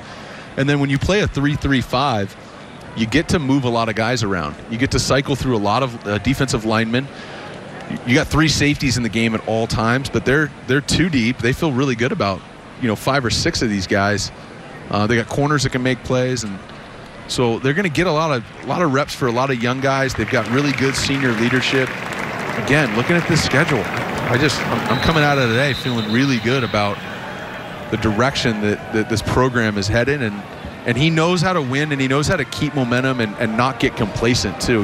At a school like Temple, when you win the way that he did, back-to-back 10-win seasons, and you get that type of momentum with a program that hasn't won before, guys sometimes can lose their mind. They've never had success like this, and they stop taking it one game at a time. But he's been there, he's done that, and I think he's going to keep that mentality the same here. If you're a Baylor Bear fan, there's a ton of stuff to be excited about. Third quarterback of the game for Baylor, Garrett McGuire, is in to hand off a couple of times. Baylor, as we mentioned before, they're going to be off next week. And then they'll have Rice on the road in Houston, September 21st. Jasper's Barbecue better load up on ribs and all that stuff if this coaching staff's got a week off next week. Now they're going to give it to the fullback. How about Kobe Bullard running hard late in the game? Can't imagine a world in which Matt Rule doesn't always have a fullback on his roster. Just the type of guy he is. One of the things he believes in. Absolutely. So that's going to do it. Baylor going to 2-0 on the year. 2 decisive wins. Last week over Stephen F. Austin. This week over UTSA. So your final score is 63 for the Baylor Bears. Just 14 for UTSA. Sure hope you enjoyed it. Had a lot of fun here in Waco. For my partner, Jordan Palmer, I'm Eric Collins saying so long from Central Texas. You've been watching Big 12 College Football.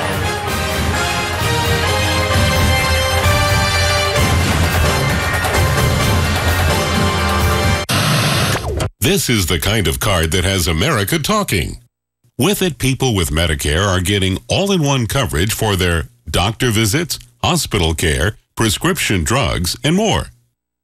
This kind of insurance, called Medicare Part C, may also cover dental care, eyeglasses, hearing aids, fitness programs, vitamins, even healthy meals and rides to the doctor. With this kind of coverage, you do not need a Medicare supplement insurance plan. You will access your benefits through your Medicare Part C plan for one low and oftentimes $0 monthly plan premium.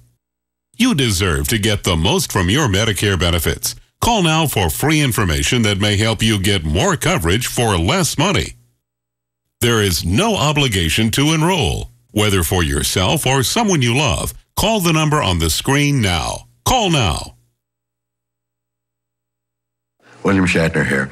I've been using a CPAP for over 10 years, and it's made a world of difference to me. But no one ever told me how important it is to keep my CPAP clean. I had no idea that it's a breeding ground for bacteria. A dirty CPAP can make you sick. That's when a friend said, Bill, you need to try SoClean. It's so easy. All you do is place your mask in, close the lid, and walk away. SoClean kills up to 99.9% of all CPAP germs and bacteria that can build up in your mask, hose, and reservoir. SoClean works on all popular CPAP machines and masks. I get a healthy sleep every night thanks to SoClean. Try SoClean risk-free for 30 nights. Shipping is free, and when you call now, get $50 off. Call 1-800-390-4271. To take advantage of this 30-night risk-free trial and get $50 off, call 1-800-390-4271. Saturdays are game days in the Big 12. Touchdown! Storied schools and bitter rivals. Big 12 football all season long. Without the letters A, B, and O, there's no Mom. There's no Brittany. Because A's, B's, and O's determine your blood type. And we're missing all of them. Spokane, Washington.